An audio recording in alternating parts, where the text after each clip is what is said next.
അനുഗ്രഹമായി വരണമെന്ന് നിങ്ങൾ ആഗ്രഹിക്കുന്നെങ്കിൽ അത് നിങ്ങളുടെ കൈകളിൽ മാത്രം ഇരുന്നാൽ പോരാ. നിങ്ങളത് പ്രാർത്ഥനയിൽ, വിശ്വാസത്തിൽ, ദൈവത്തിൻ്റെ കരങ്ങളിലേക്ക് പ്രാർത്ഥനയിൽ കൈമാറ്റം നടക്കണം. ഞാൻ കൊടുത്തത് എൻ്റെ ജീവിതത്തെയാണെങ്കിൽ എൻ്റെ ജീവിതത്തെ ദൈവം എടുത്തിരിക്കും. ഞാൻ കൊടുത്തത് എൻ്റെ ഭാവിയാണെങ്കിൽ അതവിടെ ദൈവം എഴുതി തള്ളിയിട്ട് പോവില്ല, അതിനെ എടുക്കും. ഞാൻ കൊടുത്തത് എൻ്റെ രോഗമുള്ള ശരീരമാണെങ്കിൽ എൻ്റെ ശരീരത്തെ ദൈവം എടുക്കും. ഞാൻ നിങ്ങളോട് പറയട്ടെ, ദൈവത്തിൻ്റെ കരങ്ങളിൽ ഏൽപ്പിച്ചു കൊടുത്തത് എന്താണേലും അത് വർദ്ധിച്ചിരിക്കും.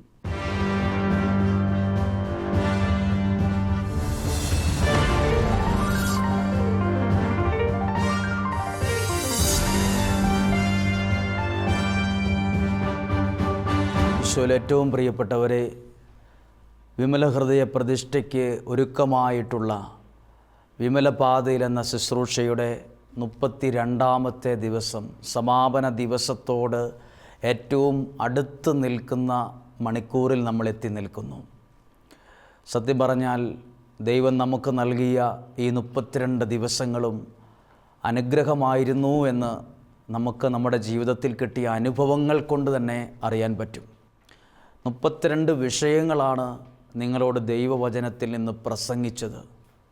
അതിലൊരു വാക്കുപോലും കളയേണ്ടതായൊരു വാക്ക് പറയാതെ, പാഴ്വാക്കുകൾ പറയാതെ ദൈവവചനം അത് ആ അനുവദിക്കപ്പെട്ട സമയത്ത് നിങ്ങളുടെ ശ്രദ്ധയിലെത്തിക്കാൻ അത് ശ്രമിച്ച സമയത്ത് എനിക്ക് അനുഭവപ്പെട്ടൊരു കാര്യമാണ്, ഈ വചനങ്ങൾ പറയുന്ന എനിക്കും കേൾക്കുന്ന നിങ്ങൾക്കും ഒരുപോലെ അനുഗ്രഹത്തിന് കാരണമാകുമെന്ന ഒരു ബോധ്യം.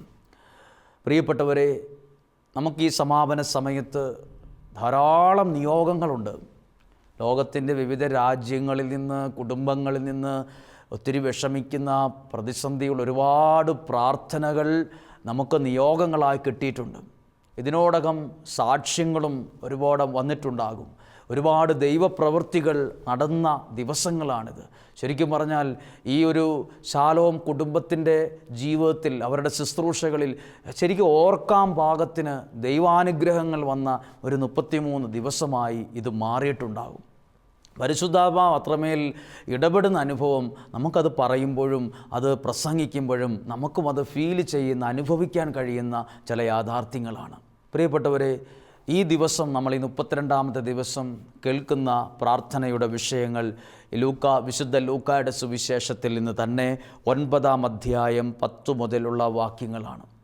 വായിക്കുമ്പോൾ ഒരുപാട് പ്രാവശ്യം വായിച്ച് പരിചയിച്ച വചനങ്ങളും പ്രസംഗിച്ച് കേട്ട് ആ വചനഭാഗം തന്നെ കാണാപ്പാടമായ അനേകരുടെ മുമ്പിലാണ് ഇതേ വചനം വീണ്ടും പ്രസംഗിക്കുവാൻ എടുത്തു വയ്ക്കുന്നത്. സാധാരണ എപ്പോഴും കേൾക്കുന്നത് പോലെ കേട്ടുപോകാനല്ല ഇത്. ഇന്ന് ദൈവം നിങ്ങളോട് സംസാരിക്കുന്നത് വ്യത്യസ്ത രീതിയിലായിരിക്കും. ഈ വചനം നിങ്ങളോട് സംസാരിക്കുകയാണ്. ദൈവം ചില കാര്യങ്ങൾ ഓരോ കാര്യത്തിലൂടെയും പഠിപ്പിക്കുകയാണ്, നമ്മളെ പഠിപ്പിക്കുന്നതാണ്. ഹെഡിങ് എന്നാണെന്നറിയാമോ? ആ വചനത്തിൻ്റെ 9-ാം അധ്യായം 10-ാം വാക്യത്തിൻ്റെ തലക്കെട്ട് യേശു അപ്പത്തെ വർദ്ധിപ്പിക്കുന്നു എന്നാണ്. ആ വാക്കിൽ തന്നെ ഒരു സന്തോഷമുള്ള കാര്യമുണ്ട്. അപ്പത്തെ കുറച്ച് കളയുന്നു, ഇല്ലാതാക്കുന്നു എന്നല്ല, വർദ്ധിപ്പിക്കുന്നു. അപ്പോൾ അതിൻ്റെ അർത്ഥം എന്നാണെന്നറിയാമോ? വർദ്ധിപ്പിക്കുന്നത് ദൈവമാണ്. വർദ്ധിപ്പിക്കുക. നമ്മൾ നോക്കിയിട്ട് വർദ്ധിക്കുന്നില്ല, നമ്മൾ നോക്കിയിട്ട് ഉള്ളതും കൂടെ കയ്യിൽ നിന്ന് പോകുന്ന ലക്ഷണമാണ്. ദൈവം എന്ത് ചെയ്യുമെന്നറിയാമോ? നമുക്കുള്ളതിനെ വർദ്ധിപ്പിക്കും. നമ്മുടെ കയ്യിലിരുന്നാൽ പതിന് ചില പ്രോസസ്സുണ്ട്, ഒരാത്മീയമായ ഒരു പ്രോസസ്സുണ്ട്. അതിനൊരു പ്രാർത്ഥനാ രീതിയാണ് യേശു പഠിപ്പിച്ചത്. യേശുവിൻ്റെ കൈകളിൽ കൊടുത്ത അപ്പം യേശു ഒടിച്ചു, മുറിച്ചു എന്ന് മാത്രമല്ല, അതിനെ വർദ്ധിപ്പിച്ചു എന്നെഴുതിയിട്ടുണ്ട്. അപ്പം നിങ്ങളുടെ ജീവിതത്തെ വർദ്ധിപ്പിക്കുന്നൊരു ദൈവമുണ്ട്. വർദ്ധിപ്പിക്കും. എന്താ വർദ്ധിപ്പിക്കുക എന്ന് പറഞ്ഞാൽ ആ വാക്കിൽ തന്നെ അതിനർത്ഥമുണ്ട്, ഇരട്ടിപ്പിക്കും. അത് വർദ്ധിച്ചു വർദ്ധിച്ചു വരും. അത് ദൈവത്തിൻ്റെ ഒരു കടാക്ഷമാണ്. അതെങ്ങനെയാണ് നടന്നത്? അതേത് ടെക്നിക്കാണ് അത് ഉപയോഗിച്ചത്? നമുക്കറിയണമല്ലോ. വായിച്ചു പോയാൽ പോരാ, അത് പഠിക്കാനുണ്ട്. സംഭവം നടക്കുന്ന സ്ഥലവും സാഹചര്യവും എല്ലാം ഇതിനകത്ത് എഴുതിയിട്ടുണ്ട്. വലിയ ജനക്കൂട്ടമുള്ള ഒരു സദസ്സാണ്, ഒരു സാഹചര്യമാണ്. 100, 200, 300 പേരൊന്നുമല്ല, ആയിരക്കണക്കിന് ആളുകൾ. എഴുതിയിട്ടുണ്ട് ഇഷ്ടം പോലെ, ഏകദേശം 5000 പുരുഷന്മാർ തന്നെ ഉണ്ടായിരുന്നു എന്ന് എഴുതിയിരിക്കുന്നത്. 5000 പേരെന്ന് പറയുമ്പോൾ സ്വാഭാവികമായും നല്ലൊരു ബ്ലോക്ക് ഉണ്ടാവും. 5000 പേര് ഒരു സ്ഥലത്ത് ഒരുമിച്ച് കൂടുന്നുണ്ടെങ്കിൽ ഉറപ്പായിട്ടും വോളണ്ടിയേഴ്സിൻ്റെയും പോലീസിൻ്റെയും സഹായം നമുക്ക് ആവശ്യമാണ്. റോഡിലെ ട്രാഫിക് നിയന്ത്രിക്കാനും അതിലെ പോകുന്ന വാഹനങ്ങൾ അപകടമുണ്ടാകാതിരിക്കാനും ഒക്കെ വോളണ്ടിയർമാരുടെയും പോലീസുകാരുടെയും സഹായം ആവശ്യമുണ്ട്. 5000 പേര്, 100 പേര് ഇത്ര, 500 ഇത്ര, 1000, അങ്ങനെ 5000 പേരെന്ന് പറയുമ്പോൾ നല്ലൊരു ജനക്കൂട്ടമാണ്. 5000 പേര് അന്നത്തെ കാലത്ത് യേശുവിൻ്റെ വചനം കേൾക്കാൻ ഒരുമിച്ച് കൂടി. ഒരു ദിവസം കഴിഞ്ഞു, 2 ദിവസം കഴിഞ്ഞു. അങ്ങനെ ഒരുമിച്ചിരിക്കുമ്പോൾ യേശു ഒരു ചോദ്യം പറയാണ്, എല്ലാവർക്കും ഫുഡ് കൊടുക്കണമെന്നൊരു ഓർഡർ. എല്ലാവർക്കും ഭക്ഷണം കൊടുക്കണം. അങ്ങനെയാണെങ്കിൽ ആദ്യം പറയണമായിരുന്നു. പ്ലാൻ ചെയ്ത ആദ്യത്തെ ദിവസത്തെ ശുശ്രൂഷയുടെ സമയത്തെ ശിഷ്യന്മാരോട് പറയണമായിരുന്നു, നിങ്ങളാരും ഇവിടെ ഇരിക്കേണ്ട, ആൾ കൂടുതലുണ്ട്, നമുക്ക് ഭക്ഷണത്തിൻ്റെ കാര്യം ശ്രദ്ധിക്കണം, നിങ്ങൾ പുറത്ത് പോകണം, അതിൻ്റെ ആവശ്യക്കാരെ, ബെനഫാക്ടർമാരെ, ഉപകാരികളെ കണ്ടെത്തി ഇത് വേണ്ട പോലെ ചെയ്യണമെന്നൊരു അറിവ്. ഇതാരും ഒന്നും പറയാൻ പോയില്ല. പെട്ടെന്ന് നമ്മൾക്കാണ് ഇഷ്ടപ്പെടുമോ? ഭക്ഷണം കൊടുക്കണം. നമ്മുടെ വീട്ടിലേക്ക് 2 പേര് എക്സ്ട്രാ ഭക്ഷണം കഴിക്കാനായിട്ട് വന്നാൽ തന്നെ നമ്മൾ പെട്ടെന്ന് തിരിഞ്ഞും മറിഞ്ഞും ഒക്കെ ആകെ വിഷമിക്കും. ദൈവം അവർ പറഞ്ഞില്ലല്ലോ, ഒന്ന് വിളിച്ചു പറഞ്ഞിട്ട് വരാൻ പാടില്ലായിരുന്നോ, അയ്യോ ഇച്ചിരി നേരത്തെ പറയുമായിരുന്നു, ഞങ്ങൾ ഇച്ചിരി കരുതുമായിരുന്നു. നമ്മളൊരു വീട്ടിലേക്ക് നമ്മൾ ഉച്ചഭക്ഷണത്തിനോ വൈകിട്ടോ നമ്മളവിടെ താമസിക്കും, നമ്മൾ നേരത്തെ പറയും, ഞങ്ങളിങ്ങനെ 2-3 പേര് വരുന്നുണ്ട് കേട്ടോ, നാളെ പോകത്തുള്ളൂ, ഞങ്ങൾ അവിടെ നിന്ന് കിടക്കും, സ്റ്റേ എവിടെയാണ് എന്ന് പറയുമ്പോൾ അവർ പ്ലാൻ ചെയ്യും. ഇതൊരു പ്ലാനിങ്ങും ഇല്ലാത്തൊരു കാര്യം നടക്കുകയാണ്. 5000 പേരുണ്ട്. 1-2 പേരോ വീട്ടിൽ വന്ന 2 ഗസ്റ്റിൻ്റെ കാര്യം പറയുന്ന പോലെ അല്ല ഇത്. 5000 പേരവിടെയുണ്ട്. അപ്പോൾ 13-ാമത്തെ വാക്യം, അവൻ പ്രതിവചിച്ചു, നിങ്ങൾ അവർക്ക് ഭക്ഷണം കൊടുക്കുവിൻ. അവർ പറഞ്ഞു, ഞങ്ങളുടെ പക്കൽ 5 അപ്പമേ ഉള്ളൂ, 2 മീനും ഉണ്ട്, 2 മത്സ്യം ഇരിപ്പുണ്ട്. 5 അപ്പം. അപ്പോൾ ചിന്തിക്കരുത് അന്നത്തെ 5000 അപ്പമാണ്, ഇന്നത്തെ 5 5 അല്ല. അന്നത്തെ 5ഉം ഇന്നത്തെ 5ഉം സെയിമാണ്. ഒരു കണക്കധ്യാപകനും പഠിപ്പിക്കാത്ത കണക്കാണ് ഇനി യേശു പഠിപ്പിച്ചത്. അത് ദൈവത്തിൻ്റെ കണക്കാണ്. കണക്ക് പഠിപ്പിക്കുമ്പോൾ അതിനൊരു ഓരോ കണക്കുണ്ട്. ഒരു കണക്ക്, ഇത് വേറൊരു കണക്കാണ്. ഇത് ദൈവത്തിൻ്റെ കണക്കാണ്, ദൈവരാജ്യത്തിൻ്റെ കണക്കാണ്. 5 അപ്പമേ ഉള്ളൂ, 5000 പുരുഷന്മാരുണ്ട്, സ്ത്രീകൾ കുട്ടികൾ വേറെ. 5 അപ്പത്തെ എത്ര ഒടിച്ചാലും മുറിച്ചാലും കഷ്ണമാക്കിയാലും ആർക്കും തികയത്തില്ല. 5 അപ്പം കൂടിപ്പോയാൽ 3 പേര് ഭക്ഷിക്കും. 5 അപ്പം ശരിക്കും 2-3 പേർക്കേ ഉള്ളൂ. ഇത് 5000 പേരാണ്. ഇവിടെയാണ് മിറക്കിൾ സംഭവിക്കാൻ, വർധനവുണ്ടാകാൻ, ദൈവം ശിഷ്യന്മാരെ അത്രയും ജനത്തെ പഠിപ്പിച്ച ഒരു പ്രാർത്ഥനാ രീതി, അത്ഭുതം നടക്കാനുള്ള പ്രോസസ്സ് എന്തായിരുന്നു എന്ന് നിങ്ങൾ കേൾക്കുക. വചനം എടുത്ത് നിങ്ങളുടെ മുമ്പിലുണ്ടെന്ന് ഞാൻ വിശ്വസിക്കുന്നു. ഇതേ ബൈബിൾ ഭാഗം നിങ്ങൾ തുറന്നു വയ്ക്കണം. ഞാൻ ഈ പറയുന്നത് അതുപോലെയാണോ അതോ വളച്ച് തിരിച്ച് പറയുകയാണോ, കറക്റ്റ് അതനുസരിച്ചാണോ വ്യാഖ്യാനിക്കുന്നതെന്ന് നിങ്ങളും അറിഞ്ഞിരിക്കണം. 13-ാമത്തെ വാക്യം, 5 അപ്പവും 2 മത്സ്യവേ ഞങ്ങളുടെ പക്കലുള്ളൂ. ഈ ജനങ്ങൾക്കെല്ലാവർക്കും ഭക്ഷണം നൽകണമെങ്കിൽ ഞങ്ങൾ പോയി വാങ്ങിക്കൊണ്ടുവരണം. ഞങ്ങൾ കടയിൽ പോകാം, ഹോട്ടലിൽ പോകാം, റിസോർട്ടിൽ പോകാം, നോക്കട്ടെ, നമുക്ക് വാങ്ങിക്കൊണ്ട് വന്നാലേ നടക്കത്തുള്ളൂ, ഇത് വിജനപ്രദേശമാണ് എന്നൊക്കെ പറഞ്ഞു. 14-ാമത്തെ വാക്യം, അവിടെ ഏകദേശം 5000 പുരുഷന്മാർ തന്നെ ഉണ്ടായിരുന്നു. അവൻ ശിഷ്യന്മാരോട് പറഞ്ഞു, 5 അപ്പമേ ഉള്ളൂ എന്ന് പറഞ്ഞപ്പോഴും, അയ്യോ അത്രേ ഉള്ളോ, കഷ്ടമായിപ്പോയി, നിങ്ങൾ ഇച്ചിരി കരുതേണ്ടതായിരുന്നു, നിങ്ങൾ എന്ത് നോക്കിയാണ് വന്നത്, ഇതൊക്കെ ശ്രദ്ധിക്കണ്ടേ, ഇതൊന്നുമല്ല പറഞ്ഞത്. അതിനെക്കുറിച്ച് വേറെ മറുപടി ഒന്നുമില്ല. യേശു പറഞ്ഞു, 50 വീതം പന്തികളായി ജനങ്ങളെ 50 പേര് വെച്ച് അങ്ങ് ഇരുത്തിക്കോളാൻ പറഞ്ഞു. 5000 ആണ്, എത്ര പന്തികൾ വേണമെന്ന് കൂട്ടിക്കോ. ഒരു ലൈനിൽ 4 പേരെ 8 പേരെന്ന് പറയുന്ന പോലെ 50 പേരെ ഇരുത്തി ആ ഗ്രൗണ്ട് മുഴുവൻ ഒരു ഓർഡർ അനുസരിച്ച് ഇരുത്തിക്കോളാൻ പറഞ്ഞു. എല്ലാവരും പോകാൻ വേണ്ടി എഴുന്നേറ്റവരാണ്. കാരണം ഇതൊരു കുറച്ച് ദിവസമായി ഇവർ വചനം കേൾക്കാൻ വന്നിട്ട്. പോകാൻ വേണ്ടി ഇരുന്നപ്പം യേശു എല്ലാവരെയും ഇരുത്തി. ഞാൻ നിൽക്കുന്നത് പോലെ യേശു അവിടെ നിൽക്കുകയാണ്, എല്ലാവരും ഇരിക്കുകയാണ്. ഇനി അടുത്തൊരു കാര്യം എഴുതിയിട്ടുണ്ട്, ആ വാക്യം ശ്രദ്ധിക്കുക. 15-ാമത്തെ വാക്യം, അവർ അങ്ങനെ ചെയ്തു, എല്ലാവരും ഇരുത്തി. 16-ാമത്തെ വാക്യം, അപ്പോൾ അവൻ ആ 5 അപ്പവും 2 മീനും എടുത്തു. അപ്പവും മീനും എടുക്കണമെങ്കിൽ ഈ അപ്പം, ഇത് വേറൊരാളുടെ, യേശു കൊണ്ടുവന്ന ബാഗിനകത്തല്ലായിരുന്നു ഈ അപ്പം ഉണ്ടായിരുന്നത്. ഈ അപ്പം ശിഷ്യന്മാരുടെ കയ്യിലായിരുന്നു. അവരാ പറഞ്ഞത്, ഞങ്ങളുടെ കയ്യിൽ 5 അപ്പവും 2 മീനും. ഇതിനിടയിൽ ഒരു സംഭവം നടന്നിട്ടുണ്ട്. അവരുടെ കയ്യിലിരുന്നതിനെ ഇവിടെ യേശുവിൻ്റെ കയ്യിൽ അവർ കൊണ്ടുപോയി കൊടുത്തു. ഇതൊരു പ്രോസസ്സാണ്. അത് വിശ്വാസത്തിൽ നടക്കുന്ന ഒരു പ്രവൃത്തിയാണ്. നമ്മുടെ പ്രാർത്ഥനയിലും അത് നടക്കണം. ഒരു പുസ്തകം നോക്കി എന്തെങ്കിലും ചൊല്ലി പ്രാർത്ഥിച്ച് തീരാൻ ഉള്ളതല്ല. അങ്ങനെ മാത്രമല്ല പ്രാർത്ഥന. വിശ്വാസത്തിൽ നമുക്ക് ചില കൈമാറ്റങ്ങൾ നടക്കണം. നിൻ്റെ ഭാരം എന്നെ ഏൽപ്പിക്കുക എന്ന് പറഞ്ഞില്ലേ ദൈവം? നിൻ്റെ ഭാരം നീ ചുമന്നുകൊണ്ട് നടക്കണ്ട, നീ എന്നെ ഏൽപ്പിക്കുക, ഞാനത് വഹിക്കും. ഇതുപോലെ ശിഷ്യന്മാരുടെ ബാഗിനകത്തിരുന്ന അപ്പം എല്ലാവർക്കും കൊടുക്കാൻ തികയത്തില്ല, 5000 പേരുണ്ട്. യേശു അത് ആരുടെ കയ്യിൽ കൊണ്ട് കൊടുത്തു? യേശുവിൻ്റെ കയ്യിൽ കൊണ്ടുപോയി കൊടുത്തു. ഇത് ഒരു പ്രശ്നത്തെ പരിഹരിക്കാൻ ദൈവം കാണിച്ചു തരുവാണ്. നിങ്ങളുടെ കയ്യിലിരുന്ന് അത് 5 ഇരിക്കുകയുള്ളൂ, എൻ്റെ കയ്യിൽ തരിക. പ്രിയപ്പെട്ടവരെ, നിങ്ങൾക്കെന്താണ് പരിഹരിക്കാൻ കഴിയാത്ത പ്രശ്നമായി നിങ്ങളുടെ മുമ്പിലുള്ളത്? നിങ്ങളത് ചുവന്നുകൊണ്ട് നടക്കാൻ തുടങ്ങിയിട്ട് നിങ്ങളുടെ ഉറക്കം നഷ്ടപ്പെട്ടു എന്നല്ലാതെ അതിൽ കവിഞ്ഞ് എന്ത് മേന്മയാണ് നിങ്ങൾക്കുണ്ടായത്?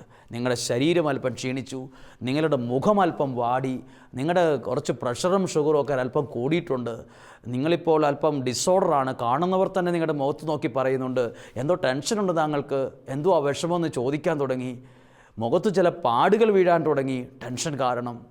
നിങ്ങളുടെ പ്രശ്നം നിങ്ങൾ ചുമന്നുകൊണ്ട് നടക്കുമ്പോൾ കിട്ടുന്ന പ്രത്യേകത ഇതൊക്കെയാണ്.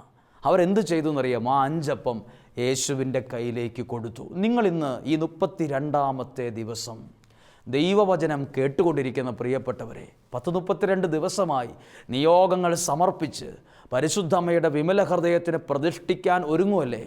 നിയോഗങ്ങൾ സമർപ്പിച്ചു കൊണ്ടിരിക്കുകയല്ലേ? അത്ഭുതങ്ങൾ അനുഭവിച്ചു കൊണ്ടിരിക്കുകയല്ലേ? നിങ്ങളുടെ വിഷയത്തെ ഇന്ന് ആരാധനയിലും പ്രാർത്ഥനയിലും ദൈവത്തിൻ്റെ കരങ്ങളിൽ ഈ 5 അപ്പം കൊണ്ടുപോയി കൊടുത്ത പോലെ ദൈവം ഇതാണ്, അത് കൊടുക്കണം.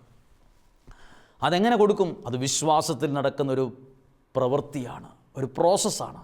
എടുത്ത് യേശുവിൻ്റെ കയ്യിൽ കൊടുത്തു. അത്ഭുതം നടക്കുന്നത് മുഴുവൻ മനുഷ്യൻ്റെ കയ്യിലിരുന്നുകൊണ്ടല്ല, ദൈവകരങ്ങളിലിരുന്നുകൊണ്ടാണ്. നിങ്ങളുടെ കയ്യിലിരിക്കുന്നത് കൊണ്ട് അത്ഭുതമില്ല, അത് ദൈവകരങ്ങളിൽ എത്തുമ്പോഴാണ് അത്ഭുതങ്ങൾ സംഭവിക്കുക. ഈ അപ്പം കൊണ്ട് കൊടുത്തതുപോലെ ജീവിതത്തെ അതുപോലെ ഒന്ന് കൊടുത്തേ, നിങ്ങളുടെ പ്രാർത്ഥനയെ അതുപോലെ കൊടുത്തേ, നിങ്ങളുടെ സ്വപ്നങ്ങളെ ഇതുപോലെ കൊടുത്തേ. ആ ബാഗിലിരുന്ന 5 അപ്പം ശിഷ്യന്മാരെടുത്ത് യേശുവിൻ്റെ കയ്യിലേക്ക് കൊടുത്തു. ഞങ്ങൾക്കിത് പരിഹരിക്കാൻ കഴിയില്ല, ഇത്രയും പേർക്ക് ഭക്ഷണം കൊടുക്കാൻ ഈ 5 അപ്പം തികയില്ല. പ്രിയപ്പെട്ടവരെ, ജീവിതത്തെ ഇതുപോലെ കൊടുത്താൽ കുറച്ച് മാറ്റങ്ങൾ സംഭവിക്കും കേട്ടോ. ഇതൊക്കെ കേൾക്കുമ്പോൾ ഓർക്കും പണച്ചെലവുള്ള എന്തോ കാര്യമാണ് പറയുന്നതെന്ന്. ഇതിനൊരു പണച്ചെലവുമില്ല. ഇതിന് പണം മുടക്കി ചെയ്യേണ്ട ഒരു കാര്യമല്ല കേട്ടോ പറയുന്നത്. നേർച്ചപ്പെട്ടിയിൽ കുറേ പൈസ ഇട്ടതിന് ശേഷം പ്രാർത്ഥിക്കേണ്ട രീതിയെക്കുറിച്ചല്ല പ്രസംഗിക്കുന്നത്. നിങ്ങൾ നിങ്ങളുടെ വീട്ടിലിരുന്ന്, നിങ്ങളുടെ പ്രാർത്ഥനാ മുറിയിൽ ചെന്ന്, നിങ്ങളുടെ ആരാധനയുടെ സ്ഥലങ്ങളിൽ ചെന്ന്, നിങ്ങളുടെ ദേവാലയത്തിൽ ചെന്ന് നിങ്ങൾ എങ്ങനെയാണ് പ്രാർത്ഥിക്കേണ്ടത്? നിങ്ങളുടെ ജീവിതത്തെ, നിങ്ങളുടെ സ്വപ്നങ്ങളെ ആ അപ്പം ശിഷ്യന്മാർ കൊടുത്തതുപോലെ വിശ്വാസത്തിൽ ദൈവകരങ്ങളിലേക്ക് കൊടുക്കുമ്പോൾ ഈ കാര്യം സംഭവിക്കും. അത് എഴുതിയിരിക്കുന്നത് 16ാമത്തെ വാക്യമാണ്. അപ്പോൾ അവൻ ആ 5 അപ്പവും 2 മീനും എടുത്തു. അത് കൊടുത്തപ്പോൾ അത് എടുത്തു, അത് കൈകളിൽ എടുത്തു. വിശ്വസിക്കാൻ പറ്റുമോ? ഞാൻ എൻ്റെ ജീവിതത്തെയാണ് കൊടുത്തത്. എനിക്കറിയാം ഞാൻ കൊടുത്തതിനെ ദൈവത്തോട് ഇട്ടിട്ട് പോവില്ലെന്ന്. ഞാൻ കൊടുത്തത് എൻ്റെ ജീവിതത്തെയാണെങ്കിൽ എൻ്റെ ജീവിതത്തെ ദൈവം എടുത്തിരിക്കും. ഞാൻ കൊടുത്തത് എൻ്റെ ഭാവിയാണെങ്കിൽ അതവിടെ ദൈവം എഴുതി തള്ളിയിട്ട് പോവില്ല, അതിനെ എടുക്കും. ഞാൻ കൊടുത്തത് എൻ്റെ രോഗമുള്ള ശരീരമാണെങ്കിൽ എൻ്റെ ശരീരത്തെ ദൈവം എടുക്കും. ഞാൻ കൊടുത്തത് എൻ്റെ തകർന്ന ജീവിതമാണെങ്കിൽ എൻ്റെ ദൈവം അത് എടുക്കും. ആദ്യം അതിരിക്കുക. നമ്മളെയൊന്നും എല്ലാവരും അത് എടുക്കൂല കേട്ടോ. എല്ലാം എടുക്കാൻ നിൽക്കുകയില്ല. എല്ലാവരും ഇങ്ങനെയൊക്കെ കാര്യം കാണുമ്പോൾ ഇട്ടിട്ട് പോവുകയുള്ളൂ. പക്ഷെ ദൈവം അതിനെ എടുക്കും. നിങ്ങളുടെ ജീവിതത്തെ ദൈവം എടുക്കും. നിങ്ങളുടെ തലമുറയെ ദൈവം എടുക്കും. നിങ്ങളുടെ സ്വപ്നങ്ങളെ ദൈവം എടുക്കും. നിങ്ങളുടെ രോഗമുള്ള ശരീരത്തെ ദൈവം എടുക്കും. നിങ്ങളുടെ പ്രതീക്ഷ നഷ്ടപ്പെട്ട മനസ്സിനെ ദൈവം എടുക്കും. നിങ്ങൾ ആരും വേണ്ടാന്ന് പറഞ്ഞ് എഴുതിത്തള്ളി നിങ്ങളുടെ ജീവിതത്തെ ദൈവത്തിൻ്റെ കൈ കൊടുക്ക്. ദൈവം അതിനെ എടുക്കും. ദൈവം അതിനെ കൈകൾ കൊണ്ട് എടുക്കും. എന്നിട്ട് എടുത്തിട്ട് എവിടെ വെക്കും? എന്തു ചെയ്യും? എടുത്തു. എന്നിട്ട് സ്വർഗത്തിലേക്ക് കണ്ണുകൾ ഉയർത്തി. അതങ്ങ് ഉയർത്തി സ്വർഗത്തിലേക്ക് ഇങ്ങനെ നോക്കി. നിങ്ങൾ കൊടുത്തതിൻ്റെ മേൽ ഒരു കാര്യം നടന്നിട്ടുണ്ട്, ആശീർവദിച്ചു എന്ന്. നിങ്ങൾ കൊടുത്തതിൻ്റെ മേൽ ദൈവം ആശീർവദിച്ചു. പ്രിയപ്പെട്ടവരെ, ശിഷ്യന്മാരുടെ കയ്യിലിരുന്നായിരുന്നെങ്കിൽ 5 തന്നെ തുടർന്നേനെ. ഒരു അത്ഭുതവും ഒരു മിറക്കിളും ഒരു വർധനവും നടക്കില്ലായിരുന്നു. അവരെ ആരോ പറഞ്ഞു, അത് കൊണ്ടുപോയി ആ ഗുരുവിൻ്റെ കയ്യിൽ കൊടുക്കുക, ദൈവത്തിൻ്റെ കയ്യിൽ ഏൽപ്പിക്കുക, അത് അവിടുന്ന് ആശീർവദിക്കും. നിങ്ങൾക്ക് വിശ്വാസത്തിൽ കൊടുക്കാൻ കഴിയുമോ? എൻ്റെ മദ്യപാനിയായ എൻ്റെ ജീവിത പങ്കാളിയെ ദൈവമേ അങ്ങയുടെ കരങ്ങളിൽ തരുന്നു. അപ്പോൾ ദൈവം എന്ത് ചെയ്യും? ആ മനുഷ്യനെ കുറവുകളോടെ എടുത്ത് ആ മനുഷ്യൻ്റെ മേൽ ദൈവം ഒരു ആശീർവാദം കൊടുക്കും. അപ്പോൾ അയാളുടെ സ്ഥിതി മാറും, അയാളുടെ സ്വഭാവം മാറും, അയാളുടെ ജീവിതത്തിൽ നന്മകൾ വരാൻ തുടങ്ങും. എന്തു കാര്യവുമായിക്കൊള്ളട്ടെ കേട്ടോ, ഇത് അപ്പമാണ്. പക്ഷെ ഞാനിവിടെ സംസാരിക്കുന്ന അപ്പത്തെക്കുറിച്ച് മാത്രമല്ല, ജീവിതത്തെക്കുറിച്ച്, വിദ്യാഭ്യാസത്തെക്കുറിച്ച്, സ്വപ്നങ്ങളെക്കുറിച്ച്, അവനവൻ്റെ ആത്മീയ ജീവിതത്തെക്കുറിച്ച്. നമ്മുടെ കയ്യിൽ ഇങ്ങനെ ഇറുക്കി പിടിച്ചാൽ അവിടെ നിൽക്കുമെന്ന് ചിന്തിക്കരുത്. നമ്മളത് വിശ്വാസത്തിൽ ദൈവകരങ്ങളിൽ വച്ചു കൊടുക്കണം. ദൈവം, ഇതാണ് എൻ്റെ ജീവിതം, ഇത്രേ ഉള്ളൂ, ഇതുപോലെയാണ് എൻ്റെ അവസ്ഥ, ഇതാണ് സാഹചര്യം, എനിക്കറിയില്ല ഇതെങ്ങനെ കൈകാര്യം ചെയ്യുമെന്ന്, എനിക്കറിയില്ല ഇതെങ്ങനെ കൊടുക്കുമെന്ന്, എനിക്കറിയത്തില്ല. അപ്പോൾ ദൈവം അതിനെ എടുത്തിട്ട് അതിനെ ആശീർവദിക്കും, അതിനെ അനുഗ്രഹിക്കും. അനുഗ്രഹിച്ചു കഴിഞ്ഞാൽ മാറ്റമുണ്ടായോ? എന്നിട്ട് എന്താ ചെയ്തേ? ആശീർവദിച്ചതിന് ശേഷം അത് വിളമ്പാൻ വേണ്ടി അവരുടെ കയ്യിൽ തന്നെ ഏൽപ്പിച്ചു, തിരിച്ചേൽപ്പിച്ചു കൊടുത്തു. നോക്കൂ, ഇവിടെ നടന്ന കുറച്ച് അത്ഭുതങ്ങൾ നമ്മുടെ ജീവിതത്തിൽ സ്വന്തമാക്കേണ്ട കാര്യമാണ്. നമ്മളെല്ലാം 5,000 ആകാൻ വേണ്ടി രാത്രിയും പകലും കടന്ന് തലകൊത്തി നിന്ന് പണിയെടുക്കുകയാണ്. എന്നിട്ടൊന്നും മെച്ചമില്ല, ഒരു നന്മയായിട്ടൊന്നും അതിന് കാണാനും പറ്റുന്നില്ല പലർക്കും. പ്രിയപ്പെട്ടവരെ, അനുഗ്രഹമായി വരണമെന്ന് നിങ്ങൾ ആഗ്രഹിക്കുന്നെങ്കിൽ അത് നിങ്ങളുടെ കൈകളിൽ മാത്രം ഇരുന്നാൽ പോരാ. നിങ്ങളത് പ്രാർത്ഥനയിൽ, വിശ്വാസത്തിൽ ദൈവത്തിൻ്റെ കരങ്ങളിലേക്ക് പ്രാർത്ഥനയിൽ കൈമാറ്റം നടക്കണം. അത് കൈമാറണം. എൻ്റെ കയ്യിൽ ഇരുന്നാൽ അത് 5 തന്നെ ഇരിക്കും. അത് ദൈവത്തിൻ്റെ കരങ്ങളിലൂടെ ഒന്ന് കയറി ഇറങ്ങണം. അതാണ് നമ്മൾ എല്ലാ ദിവസവും പ്രാർത്ഥിക്കണമെന്നൊക്കെ പറയുന്നത്. എല്ലാ ദിവസവും പ്രാർത്ഥിക്കുമ്പോൾ നമ്മൾ ചുമ്മാ പോയിരുന്നു, എന്തൊക്കെയോ പ്രാർത്ഥിച്ചു, എന്തൊക്കെയോ ചൊല്ലി എഴുന്നേറ്റ് പോകുന്നു. അതല്ല, നമ്മുടെ ജീവിതത്തെ ആ 5 അപ്പം കണക്ക് ദൈവത്തിൻ്റെ കരങ്ങളിലേക്ക് കൊടുക്കുന്ന സമയത്തിൻ്റെ പേരാണ് പ്രാർത്ഥനയുടെ സമയം. എന്തെങ്കിലും ചെല്ലുന്ന സമയത്തെ അതിൻ്റെ പേരാ ചടങ്ങു പ്രാർത്ഥന. ഒരു പുസ്തകമെടുക്കുന്നു, അതിൻ്റെ താള് തുറക്കുന്നു, ആ പേജ് തൊട്ടങ്ങ് ചൊല്ലിത്തുടങ്ങുന്നു. അവിടെ ഹൃദയം ആക്റ്റീവ് ആകുന്നില്ല, അവിടെ നാവ് ചലിക്കുന്നു, കണ്ണുകളിലൂടെ ഇങ്ങനെ നോക്കി എന്തൊക്കെയോ ചെല്ലിക്കൂട്ടുന്നു. പല കുടുംബങ്ങളിലും ചെല്ലിക്കൂട്ടലുകൾ മാത്രമേ ഉള്ളൂ. ഇതുപോലെ പ്രാർത്ഥനയിൽ ചില കൈമാറ്റങ്ങൾ നടക്കണം.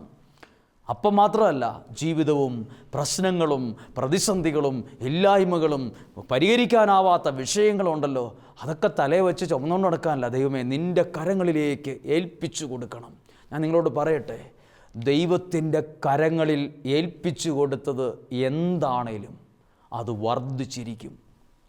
പഠിക്കാൻ കഴിവില്ലാത്ത കുഞ്ഞുങ്ങൾ, പഠനത്തിൽ പുറകോട്ട് പോയ നിങ്ങൾ എന്തു ചെയ്യണം? നിങ്ങളുടെ ബുദ്ധിയെ, നിങ്ങൾക്ക് രക്ഷപ്പെടണമെന്നുള്ള നിങ്ങളുടെ സ്വപ്നത്തെ ദൈവത്തിൻ്റെ കരങ്ങളിൽ ഏൽപ്പിച്ചു കൊടുക്കണം. ഒരു ദിവസമല്ല, എല്ലാ ദിവസവും ഇത് തുടരണം. അതിന് വലിയ ഭാരമൊന്നുമില്ല. നമ്മുടെ പ്രാർത്ഥനാ മുറിയിൽ നടക്കണം. ദൈവമേ, എന്നെ ഞാൻ ഏൽപ്പിച്ചു, എനിക്ക് ഈ വിഷയം വിഷമമാണ്, ഇതെനിക്ക് പഠിക്കാൻ പറ്റുന്നില്ല, എനിക്ക് ഈ കാര്യം എനിക്ക് ഒരിക്കലും ജയിക്കാൻ പറ്റുന്നില്ല, ദൈവമേ എനിക്കിത് പറ്റുന്നില്ല, നിൻ്റെ കരങ്ങളിൽ ഞാനത് ഏൽപ്പിച്ചു തരുന്നു. ദൈവം അത് കൈകാര്യം ചെയ്യും. ദൈവം അത് പരിഹരിക്കാനുള്ള വഴികൾ ദൈവത്തിനുണ്ട്. ഞാൻ നിങ്ങളോടൊരു കാര്യം പറയാം. നമ്മൾ കണ്ട വഴിയല്ല ദൈവം നമുക്ക് വേണ്ടി കണ്ടിട്ടുള്ളത്. അത് പ്രധാനപ്പെട്ടതാണ്. നമ്മൾ എപ്പോഴും ചിന്തിക്കും, സാധാരണ പോലെ ചിന്തിക്കും. 5 അപ്പം എല്ലാവർക്കും കൊടുക്കാൻ വേണ്ടി പറഞ്ഞപ്പോൾ അവർ കണ്ട വഴി എന്നാണെന്നറിയാം. ഞങ്ങൾ കടയിൽ പോകാം, ഞങ്ങൾ ടൗണിൽ പോയി ഇപ്പോൾ വരാം, എല്ലാം ഓടിപ്പോൾ പോയിട്ട് വരാം, ഞങ്ങൾ എല്ലായിടത്തും പെറുകിക്കൊണ്ട് വരാം, അപ്പം ഭക്ഷണം ഫുഡ് എല്ലാം എടുത്തുകൊണ്ട് വരാം. അതാ അവർ കണ്ട വഴി. പക്ഷേ അത് അത്ഭുതമാക്കാൻ ദൈവം കണ്ട വഴി അത് എൻ്റെ കയ്യിൽ തരിക. ആ ഒരു ആത്മീയ രീതിയാണ്. പ്രിയപ്പെട്ടവരെ, എടുത്തിയാടാൻ എളുപ്പമാണ്, പരിഹരിക്കണമെന്ന് നിർബന്ധമില്ല.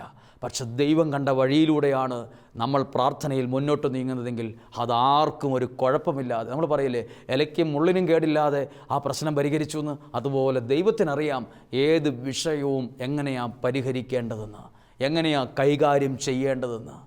നമ്മൾ ചിന്തിക്കും അങ്ങനെ ചെയ്താലാ പരിഹാരം, ഇങ്ങനെ ചെയ്താലാ പരിഹാരം. അല്ല, നോക്കൂ ശിഷ്യന്മാർ എന്താ ചെയ്തത്? അത് യേശുവിൻ്റെ കൈകളിൽ കൊടുത്തു. 32 ദിവസമായി നമ്മൾ ഒരുമിച്ച് കാണാനും പ്രാർത്ഥിക്കാനും തുടങ്ങിയിട്ട്. ലോകത്തിൻ്റെ വിവിധ രാജ്യങ്ങളിൽ, കുടുംബങ്ങളിൽ, സ്ഥലങ്ങളിലിരുന്ന് ഈ വചനം ഇങ്ങനെ കേട്ടുകൊണ്ടിരുന്നത്. ഇത് നിങ്ങൾ പഠിക്കണം. ഈ 33 ദിവസം കൊണ്ട് മറ്റു വലിയ പ്രയോജനങ്ങളൊന്നും ഇല്ല എന്ന് തോന്നിയാൽ പോലും ഈ ഒരു ആത്മീയ രീതി ഒന്ന് സ്വീകരിച്ച് എൻ്റെ ഏത് കാര്യം വന്നാലും ഞാൻ അത് പ്രാർത്ഥനയിൽ ആ 5 അപ്പം കണക്ക് ദൈവത്തിൻ്റെ കരങ്ങളിൽ ഞാൻ കൊടുക്കും. ഞാനിത് അനുഭവവും സാക്ഷിയാണ്. ഞാൻ പല വിഷയങ്ങളും എനിക്ക് പരിഹരിക്കാനാവാത്ത വിഷയങ്ങൾ ജീവിതത്തിൽ വന്നിട്ടുണ്ട്. നാളെയെക്കുറിച്ച് ആകുലപ്പെട്ടു പോയ അന്തരീക്ഷമുണ്ടായിട്ടുണ്ട്. ആ വെല്ലുവിളികളെ കൈകാര്യം ചെയ്യാൻ പരാജയപ്പെട്ടു പോയ സമയമുണ്ടായിട്ടുണ്ട്. പല വലിയവരുടെയും മുമ്പിൽ വല്ലാതെ തോറ്റുപോകേണ്ട സാഹചര്യം വന്നിട്ടുണ്ട്. അന്നേരമൊക്കെ ഞാൻ ചെയ്ത ഒരു ആത്മീയ രീതിയാണ്, ആ ശിഷ്യന്മാർ ആ ബാഗിൽ നിന്ന് ആ 5 അപ്പത്തെ എടുത്ത് ദൈവത്തിൻ്റെ കരങ്ങളിലേക്ക് വച്ചു കൊടുത്തു. നിൻ്റെ കൈകൾ കൊണ്ട് ഇതൊക്കെ നടക്കും. എൻ്റെ കൈകൾ കൊണ്ട് നടന്നാൽ ശരിയാകത്തില്ല. എൻ്റെ കൈകൾക്ക് ഇത്രേ കഴിവുള്ളൂ. പ്രിയപ്പെട്ടവരെ, ആ ദൈവകരങ്ങളിൽ കൊടുത്ത ഒരു വിഷയത്തെ ഓർത്തും എനിക്ക് കരയേണ്ടി വന്നിട്ടില്ല, എനിക്ക് നിരാശപ്പെടേണ്ടി വന്നിട്ടില്ല. 5 അപ്പം യേശുക്രിസ്തുവിൻ്റെ കയ്യിലേക്ക് കൊടുത്തതിന് ശേഷം ആ 5 അപ്പത്തെ ഓർത്ത് കരയാനാണോ അവർക്ക് അവസരം ഉണ്ടായത്, അതോ സന്തോഷിക്കാനാണോ? ബൈബിൾ വായിക്കുമ്പോൾ അറിയാം, അവർ അത്ഭുതപ്പെട്ടു പോയി. അവരുടെ കയ്യിലാണ് വിളമ്പാൻ ഏൽപ്പിച്ചത്. അവർ വിളമ്പി 12 കൊട്ട നിറയെ മിച്ചം. എല്ലാവരുടെ കയ്യിലും ഓരോ കൊട്ട മിച്ചമായിട്ടിരിക്കുകയാണ്. അപ്പം മിച്ചം കൊണ്ടുവരാൻ ആർക്കേ കഴിയും? മിച്ചം കൊണ്ടുവരണമെങ്കിൽ ദൈവത്തിൻ്റെ കരമാണ് ഇവിടെ പ്രവർത്തിച്ചത്. 5 ഉണ്ടായിരുന്നുള്ളൂ. ഇനി എല്ലാവരും കേട്ടേ, 5 5000 ആകുന്നേ. ഇല്ലാന്നോർത്ത് വിഷമിച്ചിരിക്കരുത്. അയ്യോ 5 ഉള്ളൂ, ഇത്രേ ഉള്ളൂ, ചെറുതാ എൻ്റെ വീട്, ഇത്രേ വിദ്യാഭ്യാസം എനിക്കുള്ളൂ. ദൈവകരങ്ങളിൽ കൊടുക്കുമ്പോൾ 5 എന്നാ ദൈവം തുടങ്ങുന്നത്. 5 മതി ദൈവത്തിന് അത്ഭുതം പ്രവർത്തിക്കാൻ. 5 മതി. നമുക്ക് എന്തെങ്കിലുമൊക്കെ ചെയ്യണമെങ്കിൽ 5 കൊണ്ടൊന്നും ആകത്തില്ല, 5000 ഒക്കെ വേണം. നമുക്ക് കാര്യങ്ങളൊക്കെ ചെയ്യണമെങ്കിൽ കുറേ വേണം. ദൈവത്തിന് നിൻ്റെ ജീവിതത്തിൽ ഇടപെടാൻ, നിൻ്റെ കാര്യങ്ങളെ അത്ഭുതമാക്കി മാറ്റാൻ 5 മതി കുഞ്ഞേ. 5 എന്നാൽ ദൈവത്തിന് തുടങ്ങാൻ പറ്റും. നമുക്ക് തുടങ്ങൽ 5000 10000 ഒക്കെ വേണം. ദൈവത്തിന് 5 എന്ന് തുടങ്ങാം. 5 അപ്പമാ 5000 ആയത്. പക്ഷേ 5 അപ്പത്തിൻ്റെ മേൽ സ്വന്തം ബുദ്ധിയല്ല പ്രവർത്തിച്ചത്, ദൈവശക്തി പ്രവർത്തിച്ച്, ദൈവത്തിൻ്റെ ഇടപെടലുണ്ടായി, ദൈവത്തിൻ്റെ കാരുണ്യമുണ്ടായി, പരിശുദ്ധാത്മാവിൻ്റെ ശക്തി പ്രവർത്തിച്ചു. ഇതൊന്നും മറന്നു പോകരുത്, നിസ്സാരമായി കാണരുത്. 5 അപ്പത്തെ യേശു എടുത്ത് അതിനൊരു കാര്യം ചെയ്തു, ആശീർവദിച്ചു. അതൊരു പ്രാർത്ഥനയാണ്. ആശീർവദിച്ചു, അതിൻ്റെ മേലൊരു പ്രാർത്ഥനയുണ്ടായി. ചുമ്മാതങ്ങും ഒരു അത്ഭുതം അങ്ങ് ഒരു മാജിക്കാരെ കാണിക്കുന്ന പോലെ ഒരു പ്രോഗ്രാം കാണിക്കുകയല്ല ചെയ്ത്, ഒരു പ്രോഗ്രാം നടത്തുകയല്ല ചെയ്ത്. അതിൽ പ്രാർത്ഥിച്ചു, സ്വർഗത്തിലേക്ക് കണ്ണുകൾ ഉയർത്തി, എന്നിട്ട് ആശീർവദിച്ച് മുറിച്ചു. പ്രിയപ്പെട്ടവരെ, ഇവിടെ ഒരു കുഞ്ഞു കാര്യം, ഒരു മെസ്സേജ്, ഒരു ദൂത് പറയാനുണ്ട്. ഇത്രയും വർദ്ധിച്ചു, 12 കൊട്ട മിച്ചം വന്നു, അതാണ് ഇതാണ് ഭയങ്കര സംഭവമാണെന്നൊക്കെ എഴുതിയിട്ടുണ്ട്. പക്ഷെ ഒരു കുഞ്ഞ് വേദനയുണ്ട് അതിനകത്ത്. എന്നാണെന്നറിയാമോ? അവർ കൊടുത്ത 5 അപ്പത്തെ യേശു ആശീർവദിച്ചു, സന്തോഷമാണ്. എടുത്തു, സന്തോഷമാണ്. പക്ഷെ എഴുതിയിട്ടുണ്ട്, അതിനെ ഒരു ഒടിയൊടിച്ചു, ഒന്ന് മുറിച്ചു. മുറിച്ചത് വേദനയാണ്. ദൈവത്തിൻ്റെ കരങ്ങളിലിരുന്നാണ് ഈ അപ്പം മുറിഞ്ഞത്. ദൈവത്തിൻ്റെ കരങ്ങളിലിരുന്ന് മുറിയുന്നത് പോലും അത്ഭുതമാണ്. ചിലപ്പോൾ നമ്മൾ പറയില്ലേ, ഞാൻ ഒത്തിരി പ്രാർത്ഥിക്കുന്നയാളാണ്, എനിക്കെന്തിനാണാവോ ഇത്രയും സഹനങ്ങൾ, ഞാൻ എന്നും പ്രാർത്ഥനയും ദൈവാരാധനയുണ്ട്, ഞാൻ ആർക്കും ദ്രോഹമോ ദുഷ്ടത്തരമോ ഒന്നും പറയാൻ പോകണമില്ല, എനിക്കെന്നും സഹനമാണ്. നിങ്ങൾ ദൈവത്തിൻ്റെ കരങ്ങളിൽ മുറിയുന്നൊരപ്പമാണ്. നിങ്ങൾ ദൈവത്തിൻ്റെ കരങ്ങളിൽ മുറിയുന്നൊരപ്പമാണ്. നിങ്ങൾ മുറിഞ്ഞിട്ടുണ്ടെങ്കിൽ അവിടെ എവിടെയോ ഒരു അത്ഭുതത്തെ നിങ്ങളിൽ കണ്ടിട്ടുണ്ട്. ദൈവം അത്ഭുതമാക്കുന്നതിന് മുമ്പ് ഒന്ന് മുറിക്കും. മുറിവുള്ള ചില ജീവിതങ്ങൾ അത്ഭുതങ്ങളായി മാറിയിട്ടില്ലേ? നോ പെയിൻ നോ ഗെയിൻ, ഒരു ഇംഗ്ലീഷിൽ ഒരു ചെല്ല് പോലും ഉണ്ട്. വേദനയില്ലാതെ നേട്ടമില്ല, കിരീടമില്ല. No pain no gain. യേശു 5 അപ്പത്തെ എടുത്തു, നല്ല കാര്യം, വാഴ്ത്തി ആശീർവദിച്ചു, സന്തോഷമാണ്. പക്ഷേ ഒരു ദുഃഖമുണ്ട്, ഒന്ന് മുറിച്ചു. അങ്ങനെ മുറിഞ്ഞ അനുഭവത്തിൽ വേദനിക്കുന്നവരുണ്ട്. എന്തിനാ എന്നെ മുറിച്ചത്? കുറച്ച് കഴിയുമ്പോൾ പറയാൻ പറ്റും, അത്ഭുതമാക്കാനാണ് നിന്നെ മുറിച്ചത്. നിന്നെക്കുറിച്ചൊരു ദൈവത്തിനൊരു പദ്ധതിയുള്ളത് കൊണ്ടാണ് മുറിച്ചത്. ഈ വേദന എന്തുകൊണ്ടാണ്? നീ അനേകരുടെ ജീവിതത്തിൽ ആശ്വാസമാകേണ്ട ആളാണ്, അതുകൊണ്ടാണ് മുറിച്ചത്. അനേകരുടെ ജീവിതത്തിന് ബലമാകേണ്ട ആളാണ്, അതുകൊണ്ടാണ് നിന്നെ മുറിച്ചത്. ചിലപ്പോൾ ചില മുറിയുന്ന അനുഭവങ്ങളൊക്കെ വരും. അത് ഒടിച്ച് ഞുറുക്കി വേസ്റ്റ് കൊട്ടയിടാനല്ല, അത് വർദ്ധിപ്പിക്കാനാണ്. നമ്മളെവിടെയെങ്കിലും കേട്ടിട്ടുണ്ടോ മുറിച്ചിട്ട് വർദ്ധിപ്പിക്കുന്നത്? ആ ദൈവത്തിൻ്റെ ഒരു പ്രത്യേകതയാണ്, ആ ദൈവത്തിൻ്റെ ഒരു കണക്കാണ്. മുറിക്കും. പക്ഷെ ഇതെല്ലാം കണ്ടോണ്ട് നിൽക്കുന്ന കുറേ ആൾക്കാരുണ്ടായിരുന്നു അവിടെ. 5000 പുരുഷന്മാരെല്ലാം ഇങ്ങനെ യേശുവിനെ നോക്കി നിൽക്കുകയാണ്. ചെയ്തതൊക്കെ 5000 പേർക്കും പിടികിട്ടി, 5 എങ്ങനെ 5000 ആക്കുന്നതെന്ന്. ഇന്നും പ്രാർത്ഥിച്ച് മുന്നോട്ട് നീങ്ങുന്ന പലർക്കും ചിലപ്പോൾ പിടികിട്ടിയിട്ടില്ല. എങ്ങനെയാണ് വർദ്ധിപ്പിക്കുന്നത്? നിങ്ങളുടെ കയ്യിൽ ഇരുന്നല്ല വർദ്ധിക്കുന്നത്. നിങ്ങളത് പ്രാർത്ഥനയിൽ ദൈവകരങ്ങളിൽ കൊടുക്കുന്നതിനെയാണ് ദൈവം ആശീർവദിക്കുന്നതും വർദ്ധിപ്പിക്കുന്നതും. എന്നിട്ട് അവിടെ ഒരു വാക്കുണ്ട്, എല്ലാവരും ഭക്ഷിച്ച് തൃപ്തരായി. അയ്യോ, ഒരു വാക്ക്, തൃപ്തരായി എന്ന്. വീട്ടിൽ 4 പേരേ ഉള്ളൂ. 4 പേരെ പോലും ഭക്ഷണം കൊടുത്ത് തൃപ്തിപ്പെടുത്താൻ താങ്കൾ വളരെ പരാജയപ്പെട്ടിട്ടുണ്ട്. ഭക്ഷണം കൊടുത്ത് തൃപ്തിപ്പെടുത്താനാണ് ഏറ്റവും വലിയ പാട്. എന്തെങ്കിലും ഒരു കുറവ് എത്രയാണെന്ന് പറഞ്ഞാൽ എന്തെങ്കിലുമൊക്കെ പറയും, അത് ശരിയായില്ല. മനുഷ്യൻ അങ്ങനെയാണ്, ഭക്ഷണത്തിൽ തൃപ്തി വരണേ വലിയ പാടാണ്. 5 അപ്പത്തെ ദൈവത്തിൻ്റെ അനുഗ്രഹം ആശീർവദിച്ച് കൊടുത്തപ്പോൾ ഉണ്ടല്ലോ, ഒരു മനുഷ്യനും ഒരു കുറ്റവും പറയാനില്ലായിരുന്നു. എല്ലാവരും ഭക്ഷിച്ചിട്ട് ഒരു മനുഷ്യൻ പറഞ്ഞില്ല കൊള്ളൂലായിരുന്നു, ഉപ്പില്ലായിരുന്നു, പുളിയില്ലായിരുന്നു, ഇതെവിടുന്ന് കൊണ്ടെന്ന്, ഇത് പഴയതാന്ന് തോന്നുന്നു, ഒന്നും പറഞ്ഞില്ല. എല്ലാവരും ഭക്ഷിച്ച് സന്തോഷമായി, തൃപ്തിയായി. അപ്പോൾ ദൈവത്തിൻ്റെ പ്രത്യേകതയുണ്ട്. തൃപ്തിയാകുവോളം നിന്നെ അനുഗ്രഹിക്കാൻ ദൈവത്തിന് പറ്റും. നിന്നെ തൃപ്തിപ്പെടുത്താൻ മനുഷ്യർക്കോ ആർക്കും പറ്റില്ല, ദൈവത്തിന് പറ്റും. നിൻ്റെ എന്തു കാര്യമാകട്ടെ, നിന്നെ തൃപ്തിപ്പെടുത്തുന്ന രീതിയിൽ ദൈവത്തിന് അനുഗ്രഹിക്കാൻ പറ്റും. തൃപ്തിപ്പെടുത്തുന്ന ഒരു ജോലി തരാൻ, തൃപ്തിപ്പെടുത്തുന്ന ഒരു കുടുംബജീവൻ തരാൻ, തൃപ്തിപ്പെടുത്തുന്ന ഒരു ഭാവി തരാൻ ദൈവത്തിന് പറ്റും. നിൻ്റെ കയ്യിലിരിക്കുമ്പോഴല്ല, നീ ദൈവത്തിൻ്റെ കരങ്ങളിൽ കൊടുക്കുക. ആ അപ്പം കണക്ക്, ഇത് എനിക്ക് പറ്റില്ല, ഇത്രേ ഉള്ളൂ, ഞാനിതാണ്, എൻ്റെ കുറവിതാണ്, എൻ്റെ ബലഹീനത ഇതാണ്, എന്നെ ആശീർവദിക്കണം. ആശീർവദിച്ച് ദൈവം നിന്നെ അത്ഭുതമാക്കി മാറ്റും. നമുക്ക് പ്രാർത്ഥിക്കാം, ആരാധനയിലേക്ക് പ്രവേശിക്കാം. നമുക്ക് ഇന്നുവരെ നടത്തിയ ആരാധനയേക്കാൾ കൂടുതൽ പ്രാർത്ഥനയോടും ഭക്തിയോടും പ്രതീക്ഷയോടും കൂടെ വേണം നടത്താൻ.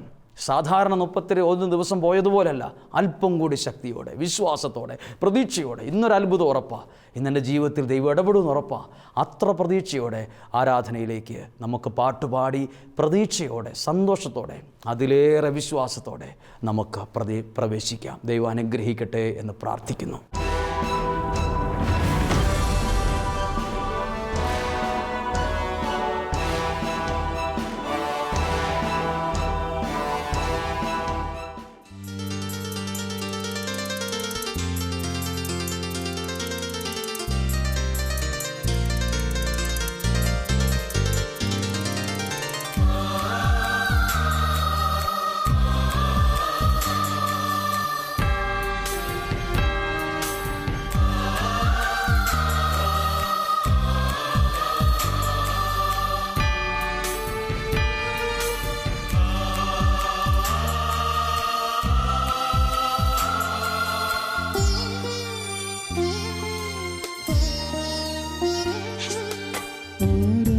ആരാധനയ്ക്കേറ്റം യോഗ്യനായവനേ,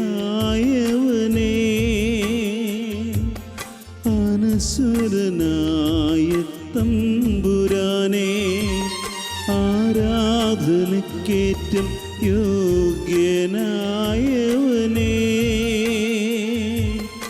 അനശ്വരനായ തമ്പുരാനേ, അങ്ങേ സന്നിധിയിൽ സ്വർഗീയ നിമിഷങ്ങളിൽ, അങ്ങേ സന്നിധിയിൽ സ്വർഗീയ നിമിഷങ്ങളിൽ അവിരാമം ഞങ്ങൾ പാടാം. കരങ്ങൾ ഉയർത്തി ആരാധന ആരാധന നാഥ, ആരാധന വിശ്വാസത്തോടെ പാടാം. ആരാധന ആരാധന നാഥ, ആരാധന. നമ്മുടെ ജീവിതത്തെ ഈ 32ാമത്തെ ദിവസം ഈ ദിവ്യകാരുണ്യത്തിലെ യേശുവിലേക്ക് നോക്കിയിട്ട് സമർപ്പിച്ച് പ്രാർത്ഥിക്കാൻ പോവുകയാണ്. നമ്മളിപ്പോൾ ആരാധനയുടേതായൊരു ഗാനം പാടി. അടുത്ത ഭാഗം ഇങ്ങനെയാണ്: ഈ തിരുവോസ്തിയിൽ കാണുന്നു ഞാൻ ഈശോയെ നിൻ്റെ രൂപം. നിങ്ങൾ വീടുകളിലിരുന്നായിരിക്കാം ഇപ്പോൾ ഈ ആരാധനയിലൊക്കെ പങ്കെടുക്കുന്നത്. എവിടെയും ആയിക്കൊള്ളട്ടെ, ഏത് സാഹചര്യത്തിലാണേലും നിങ്ങൾ വിശ്വാസത്തോടെ ഈ ഓസ്തിയിൽ, ഈ തിരുവോസ്തിയിൽ യേശുവിൻ്റെ രൂപം ഒന്ന് കണ്ടിട്ട്, യേശുവിൻ്റെ രൂപത്തെ കണ്ട്, നിങ്ങളെ കണ്ടുകൊണ്ടിരിക്കുന്ന ദൈവം, നിങ്ങളെ അനുഗ്രഹിച്ചു കൊണ്ടിരിക്കുന്ന ദൈവത്തെ നിങ്ങളൊന്ന് വിശ്വാസത്തിൻ്റെ കണ്ണുകൾക്കൊന്ന് കണ്ടിട്ട് ഇങ്ങനെ നമ്മൾ പറയുകയാണ് ദൈവത്തോട്: ഈ തിരുവോസ്തിയിൽ കാണുന്നു ഞാൻ. ഒന്ന് പറയാമോ? പരിശുദ്ധാത്മാവേ, ഞങ്ങളെ സഹായിക്കണമേ. ഈ ദിവ്യകാരുണ്യത്തിലേക്ക് നോക്കിയിട്ട് നമ്മൾ പറയുവാണ്: ഈ തിരുവോസ്തിയിൽ ഞാൻ ഈശോയെ കാണുന്നു. ഈശോ അങ്ങ് എന്നെയും കാണുന്നു. എൻ്റെ ജീവിതം യേശു ആരെല്ലാം കണ്ടോ, യേശുവിനെ ആരെല്ലാം കണ്ടോ, അവരെല്ലാം ജീവിതത്തിൽ ഓരോ നന്മകളുണ്ടായിട്ടുണ്ട്. വിശ്വാസത്തോടെ പറഞ്ഞ് പ്രാർത്ഥിക്കുകയാണ്: ഈ തിരുവോസ്തിയിൽ കാണുന്നു ഞാൻ.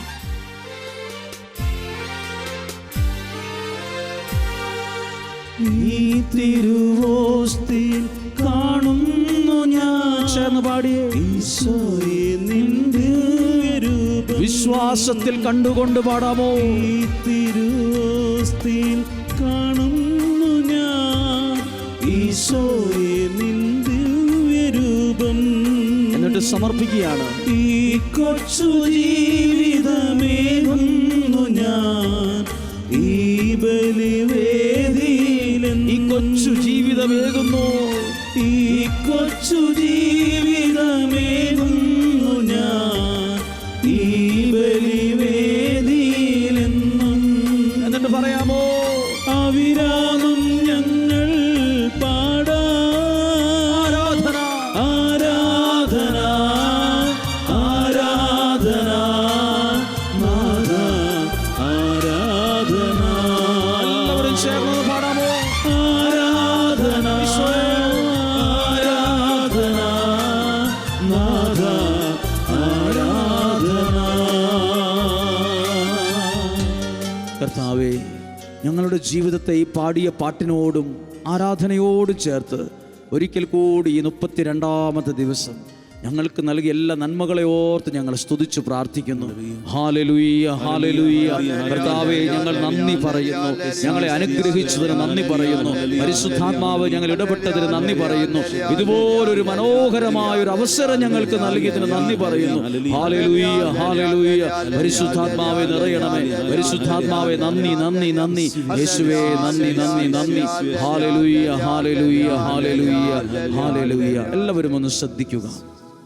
നമുക്കെല്ലാവർക്കും 32 ദിവസം പ്രാർത്ഥനയിൽ ഒരുമിച്ചിരിക്കാൻ കഴിഞ്ഞത് നിസ്സാര കാര്യമല്ല. നിങ്ങൾ എവിടെയാണോ ആയിരുന്നത് അവിടെയാണ് ദൈവവചനം എത്തിയത്. പണ്ട് കാലത്തൊക്കെ ആയിരുന്നെങ്കിൽ നമുക്കിതുപോലുള്ള അവസരങ്ങളോ ടി വിയിലൂടെ ഇങ്ങനെ കാണാനും ആരാധിക്കാനും പറ്റുന്ന അവസരങ്ങളോ സാഹചര്യങ്ങളൊന്നുമില്ല. ഇന്ന് ഒരുപാട് കണ്ടുപിടുത്തങ്ങളും ടെക്നോളജിയൊക്കെ മാറി. അതൊക്കെ നമുക്ക് എന്ത് സൗകര്യമായി.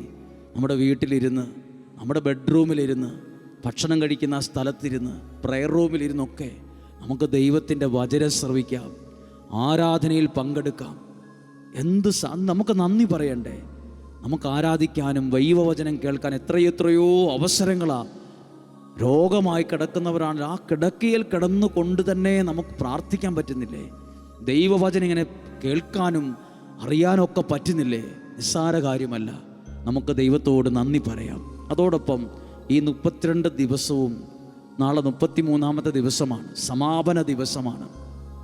ഈ 32 ദിവസവും 10,000-കണക്കിന് ആളുകളുടെ പ്രാർത്ഥനയ്ക്കാണ് ദൈവം മറുപടി നൽകിക്കൊണ്ടിരുന്നത്. 10,000-കണക്കിന് പ്രശ്നങ്ങളെയാണ് ആരാധനയിലൂടെ, വചനത്തിലൂടെ സ്വർഗത്തിലെ ദൈവം പരിഹരിച്ചത്. എത്രയോ ഉത്തരം കിട്ടാത്ത വിഷയങ്ങളിൽ ദൈവം ഇടപെട്ടില്ലേ? എത്രയോ സാക്ഷ്യങ്ങൾ നിങ്ങൾക്ക് പറയാനില്ലേ? അത് മനസ്സിൽ വെച്ചുകൊണ്ടിരിക്കരുത്. അത് ആരോടും പറയാതിരിക്കരുത്. അത് നിങ്ങൾ എഴുതി അറിയിക്കണം. അത് ദൈവത്തെ മഹത്വപ്പെടുത്താൻ കാരണമാക്കണം. അത് മനസ്സിൽ നിന്ന് മായ്ച്ചു കളയരുത്. ദൈവമാണ് ആ കൃപാവരങ്ങളും സൗഖ്യവും വിടുതലൊക്കെ ഒരുക്കിയത്. ചില ആളുകൾ എന്നോട് പറഞ്ഞിട്ടുണ്ട്, ആ വചനം ഞാൻ കേട്ടില്ലായിരുന്നെങ്കിൽ എൻ്റെ ജീവിതം തകർന്നു പോയനെ. ആ വചനമാണ് എനിക്കൊരു 2ാം ജന്മം പോലെ എനിക്ക് ജീവിതം തന്നത്. ഈ വചനമാണ് എന്നോട് സംസാരിച്ച വചനമാണ്. ഞാൻ മരിക്കാനിരുന്നതാണ്, കുടുംബമായി തീരാൻ വേണ്ടി ഇരുന്നതാണ്. പക്ഷെ ആ സമയത്ത് ആ വചനമില്ലേ, ആ ആരാധനയില്ലേ, അതൊക്കെ എന്നെ വല്ലാതെ തൊട്ടു. അതിനുശേഷം ഞാൻ ഒത്തിരി കരഞ്ഞു. പ്രിയപ്പെട്ടവരെ, നമ്മൾ അറിയുന്നില്ലെന്നേ ഉള്ളൂ എത്രയോ കുടുംബങ്ങളിലാണെന്നറിയാമോ അത്ഭുതങ്ങളും അടയാളങ്ങളും ദൈവം ചെയ്തത്. ഇനിയും ദൈവം ഇത് ചെയ്തുകൊണ്ടേയിരിക്കും. നിങ്ങൾ കേട്ട വചനങ്ങളും ഈ ആരാധിച്ച ആരാധനയൊക്കെ നിങ്ങൾക്ക് ഒരു വലിയ അനുഗ്രഹമായി, സൗഖ്യമായി, രക്ഷയായൊക്കെ ജീവിതത്തിൽ വരും. ഒരാൾ എന്നോട് പറഞ്ഞൊരു അനുഭവം ഓർക്കുന്നു. അദ്ദേഹത്തിൻ്റെ കുടുംബത്തിലൊരു വലിയ വിഷയമുണ്ടായപ്പോൾ അദ്ദേഹം ഓടിച്ചിരുന്ന മോട്ടോർ സൈക്കിൾ, ബൈക്ക് ഒരു കാട്ടിൽ കൊണ്ടുപോയി ഒളിപ്പിച്ചു വെച്ച് അവിടുന്ന് ബസ് കയറി അദ്ദേഹം ഒരു സ്ഥലത്ത് ചെന്ന് റെയിൽവേ സ്റ്റേഷനിൽ ഇരുന്ന് റെയിൽവേ പാളത്തിലൂടെ സൈഡിലൂടെ നടന്നു. ആരുമില്ലാത്തൊരു സ്ഥലം വരുമ്പോൾ, വീടുകളും ആളനക്കങ്ങളൊന്നും ഇല്ലാത്ത സ്ഥലം വരുമ്പോൾ ഏതെങ്കിലും ഒരു ട്രെയിനിൻ്റെ മുമ്പിൽ ചാടണം, മരിക്കണമെന്ന തീരുമാനം അയാൾ എടുത്ത് ഇവിടുന്നൊക്കെ വാഹനം കയറി അയാളെ കാണാതിരുന്ന് സ്റ്റേഷനിൽ പരാതി കൊടുത്തു. കുടുംബക്കാർ അന്വേഷിക്കുന്നു, അങ്ങോട്ടും ഇങ്ങോട്ടും ഫോൺ വിളികൾ നടക്കുന്നു. ഇങ്ങനെയാളെ കണ്ടോ? കാണുന്നില്ല, വാഹനം കാണുന്നില്ല. പോലീസുകാർ അത് കേസെടുത്ത് അന്വേഷിക്കാൻ തുടങ്ങി. അദ്ദേഹമാണെങ്കിൽ ഫോണെല്ലാം സ്വിച്ച് ഓഫ് ആക്കി എവിടെയോ ഇട്ടിട്ട് അയാളുടെ കയ്യിൽ ഒന്നുമില്ല. അയാൾ പറഞ്ഞാൽ അറിയുന്ന ഒരു സ്ഥലത്തിൽ റെയിൽവേ സ്റ്റേഷനിൽ ഓട്ടോറിക്ഷയ്ക്ക് പോയി അവിടെ ബസ്സിന് ഇറങ്ങി ഓട്ടോറിക്ഷയ്ക്ക് എന്ന് ആ ട്രാക്കിലൂടെ കുറേ നടന്ന് ആളും അർത്ഥവും ഒന്നും ഇല്ലാത്തൊരു സ്ഥലത്ത്, അധികം മനുഷ്യവാസമൊന്നും ഇല്ലാത്ത സ്ഥലത്ത് അയാൾ ട്രെയിൻ വരുന്നത് വെയിറ്റ് ചെയ്ത് നിൽക്കുകയാണ്, ചാടാൻ വേണ്ടി, മരിക്കാൻ വേണ്ടി. അയാൾ പറയുകയാണ്, ഞാൻ നിരന്തരമായി ധ്യാനം കൂടുന്ന ആളോ പ്രാർത്ഥിക്കുന്ന ആളോ ഒരു കരിസ്മാറ്റിക് ധ്യാനം അങ്ങനെയുള്ള ആളല്ല ഞാൻ സാധാരണ വിശ്വാസിയാണ്. പക്ഷെ ഒരു പ്രാവശ്യം എൻ്റെ വീട്ടുകാരുടെ നിർബന്ധം കൊണ്ട് ഒരു ധ്യാനത്തിൽ പങ്കെടുക്കാൻ പോയിട്ടുണ്ട്. ഞാൻ കുറച്ചു നേരം അവിടെ നിന്നുള്ളൂ. പിന്നെ എനിക്ക് ഇഷ്ടപ്പെടാത്തതുകൊണ്ട് ആ പ്രാർത്ഥനയും രീതിയും പാട്ടും ഒച്ചയൊന്നും എനിക്ക് പിടിക്കാത്തതുകൊണ്ട് ഞാൻ അന്നേരം അവിടെ നിന്ന് തിരിച്ചു പോന്നു. ഞാൻ കുറച്ച് 10-15 മിനിറ്റ് നിന്നുള്ളൂ. പക്ഷെ നിന്ന സമയത്ത് അയാൾ നിന്നത് അകത്തുമല്ല, പുറത്താണ്. ആ കുറഞ്ഞ സെക്കൻഡിൽ അയാൾ ഒരു വചനം കേട്ടു അത്രേ. അത് കേട്ടു, അത് ജസ്റ്റ് ഒന്ന് കേട്ടു. അയാൾക്കത് ഇഷ്ടപ്പെട്ടില്ല, പക്ഷെ അയാളുടെ മനസ്സിലത് കിടപ്പുണ്ട്. അയാൾ പറഞ്ഞു, പിന്നീട് എനിക്കത് ഓർമ്മ വന്നത്, ഞാൻ റെയിൽവേ ട്രാക്കിൻ്റെ മുമ്പിൽ ട്രെയിൻ വരുമ്പോൾ ചാടാൻ നിൽക്കുമ്പം എന്നതാണെന്നറിയില്ല, ആ പണ്ട് എപ്പോഴോ കേട്ട ആ വചനം എൻ്റെ മനസ്സിലേക്ക് തന്നെ വന്നുകൊണ്ടിരിക്കുകയാണ്. ആ വചനം ഇങ്ങനെ എന്നോട്, ആ വചനം ഇന്നുവരെ കിട്ടാത്തൊരു ശക്തിയും ഇന്നുവരെ കിട്ടാത്തൊരു പ്രചോദനവും ജീവിക്കാനുള്ള കൊതിയും, വീട്ടുകാരെ കാണണം, പെട്ടെന്ന് മാറുകയാണ് മനസ്സ്. ആ വചനം എന്നെ സഹായിച്ചു എന്ന്. പ്രിയപ്പെട്ടവരെ, നിങ്ങൾക്കിപ്പോൾ കേട്ട പല വചനങ്ങളും ഇപ്പോൾ ഗുണം ചെയ്തില്ല, സഹായമായില്ല എന്നൊക്കെ തോന്നിയാലും നാളെ ഒരു സമയത്ത് നിങ്ങളൊരു പ്രതിസന്ധിയുടെ മുമ്പിൽ നിൽക്കുമ്പം ശാലോം ടിവിയിലൂടെ കേട്ട വലിയൊരു വചനമായിരിക്കും, അല്ലെ ആ സ്ക്രീനിൽ വന്ന ഒരു വചനം, അന്നേരം ഒന്നും വലിയ അർത്ഥമൊന്നും തോന്നിയില്ല. ഒരു പ്രതിസന്ധിയുടെ സമയത്ത് പെട്ടെന്ന് ആ വാക്യമൊന്നും ഓർമ്മയില്ല, വചനം ഓർമ്മ വന്നു. അത് 10 പ്രാവശ്യം ചൊല്ലി പ്രാർത്ഥിച്ചു, ഒരു വിടുതലുണ്ടായി. വചനം ഒത്തിരി മാറ്റങ്ങളും അനുഗ്രഹങ്ങളും കൊണ്ടുവരും. മറ്റൊരു കുഞ്ഞു അനുഭവം കൂടി നന്ദി പറഞ്ഞ് പ്രാർത്ഥിക്കാൻ വേണ്ടിയിട്ടാണ്. ഒരു അക്രൈസ്തവ സഹോദരൻ, അയാൾക്ക് ഒരു ദൈവവചനം ഇഷ്ടപ്പെട്ടു. അയാൾ ആ വചനം വിൽക്കുന്ന, വചനം കൊടുക്കുന്ന സ്റ്റോളിൽ ചെന്ന് ഈ വചനത്തിൻ്റെ സ്റ്റിക്കർ ഉണ്ടോ എന്ന് അന്വേഷിച്ചു. അങ്ങനെ ഒരു സ്റ്റിക്കർ മേടിച്ച അയാൾ ഓട്ടോറിക്ഷ ഓടിക്കുന്നയാളാണ്. ആ ഓട്ടോറിക്ഷയിൽ അയാൾ ഇരിക്കുന്ന സീറ്റിൻ്റെ പുറകുവശത്തും മുൻവശത്തും ആ വചനത്തിൻ്റെ സ്റ്റിക്കർ ഒട്ടിച്ചു വെച്ചു. അക്രൈസ്തവനായ ഒരാളാണ്. ഒരു ദിവസം അയാൾ ആ വചനം ഒട്ടിച്ചു വെച്ചു, അയാളുടെ മനസ്സിൽ ആ വചനമുണ്ട്. ഒരു ദിവസം ഒരു ഓട്ടം പോയപ്പോൾ, ഒരു ഓട്ടോറിക്ഷയ്ക്ക് ഒരു ഓട്ടം വരുമ്പോൾ, ഒരു അമ്മയും മകനും ആ ഓട്ടോറിക്ഷയിൽ കയറി. അവരോട്ടം ഇന്ന സ്ഥലത്തേക്ക് പോകണം എന്ന് പറഞ്ഞ് ആ ഓട്ടോറിക്ഷ ഓടിച്ചു പോകുമ്പോൾ അയാൾ അവരോട് മിണ്ടിയൊന്നുമില്ല. ആ വാഹനത്തിൻ്റെ ആ പുറകിലത്തെ അയാളിരിക്കുന്ന സീറ്റിൻ്റെ പിറകിലാണ്, ഭയപ്പെടേണ്ട, ഞാൻ നിന്നെ സഹായിക്കും എന്നൊരു വചനത്തിൻ്റെ സ്റ്റിക്കറാണത്. ആ പുറകിലിരുന്നവർ എന്തോ പ്രശ്നത്തിലാണ്, പ്രതിസന്ധിയിലാണ്. അവരന്നേരം ആ മൊബൈൽ ഫോൺ കൊണ്ട് ആ വചനം അങ്ങ് ഫോട്ടോ എടുത്ത് ആ മൊബൈൽ ഫോൺ ആ ഒരു വചനം ഫോണിൽ ഇങ്ങനെ വായിച്ചുകൊണ്ട് അവരുടെ പ്രശ്നത്തെ മുന്നിൽ കണ്ട് അവർ മുന്നോട്ട് പോയി. ഈ ഓട്ടോറിക്ഷക്കാരൻ അത് അറിഞ്ഞിട്ടില്ല. അയാളുടെ ആ സീറ്റിൻ്റെ പുറകിൽ ഒട്ടിച്ചു വെച്ചൊരു സ്റ്റിക്കറാണ്. അവർ പറയാണ്, ആ ഓട്ടോറിക്ഷക്കാരൻ ആരെ എന്തോ ഒന്നും അറിയില്ല, പക്ഷെ അയാളൊരു അക്രൈസ്തവനാണെന്ന് അറിയാൻ പറ്റി. പിന്നെ അവർ പറയാണ്, ആ വചനം ഞങ്ങളുടെ പ്രതിസന്ധി ഞങ്ങൾക്ക് വലിയൊരു വിടുതലായിരുന്നു. പ്രിയപ്പെട്ടവർ, നിങ്ങൾ കേട്ട ഈ 32 ദിവസം കേട്ട, നാളെ കൂടി 33 ദിവസം കേട്ട വചനങ്ങൾ അല്ലാതെ നിങ്ങൾ കേൾക്കുന്ന വചനങ്ങൾ, നിങ്ങളെ തൊട്ട വചനങ്ങൾ, ദൈവം നിങ്ങളോട് സംസാരിച്ച വചനങ്ങളാണ്. നിങ്ങളെ ദൈവം വിടുവിക്കുന്ന വചനമാണ്. എല്ലാ വചനവും ഒന്നും ഓർക്കാൻ കഴിഞ്ഞില്ലെങ്കിലും നിങ്ങളെ നിങ്ങൾക്ക് ഹൃദയത്തിൽ കൊണ്ട വചനങ്ങളില്ലേ, അത് മറക്കരുത്. അത് നിങ്ങൾ എഴുതി വയ്ക്കണം, അത് ആവർത്തിച്ചു കൊണ്ടിരിക്കണം. അത് വചനം ദൈവം നിങ്ങൾക്ക് തന്നതാണ്. ആ വചനത്തിൽ നിങ്ങൾക്കുള്ള രക്ഷയുണ്ട്, ആ വചനത്തിൽ നിങ്ങൾക്കുള്ള വിടുതലുണ്ട്. ഞാനിങ്ങനെ വിശ്വസിക്കുന്നു. 1000 അനുഗ്രഹിക്കപ്പെട്ട ശുശ്രൂഷയായിരുന്നു ഇത്. 10,000ങ്ങളുടെ ജീവിതത്തിൽ ദൈവം നൽകിയ വിടുതലിൻ്റെ ശുശ്രൂഷയായിരുന്നു ഇത്. നന്ദി നിറഞ്ഞ ഹൃദയത്തോടെ പ്രിയപ്പെട്ടവരെ, കരങ്ങളെ ഉയർത്തി ഒരു നിമിഷം നമുക്ക് നന്ദി പറഞ്ഞാലോ? നാളെ 33ാമത്തെ ദിവസം അനുഗ്രഹത്തിൻ്റെയും വിടുതലിൻ്റെയും സമർപ്പണത്തിൻ്റെയും ഒരു അഭിഷേകത്തിൻ്റെ ദിവസമാണ്.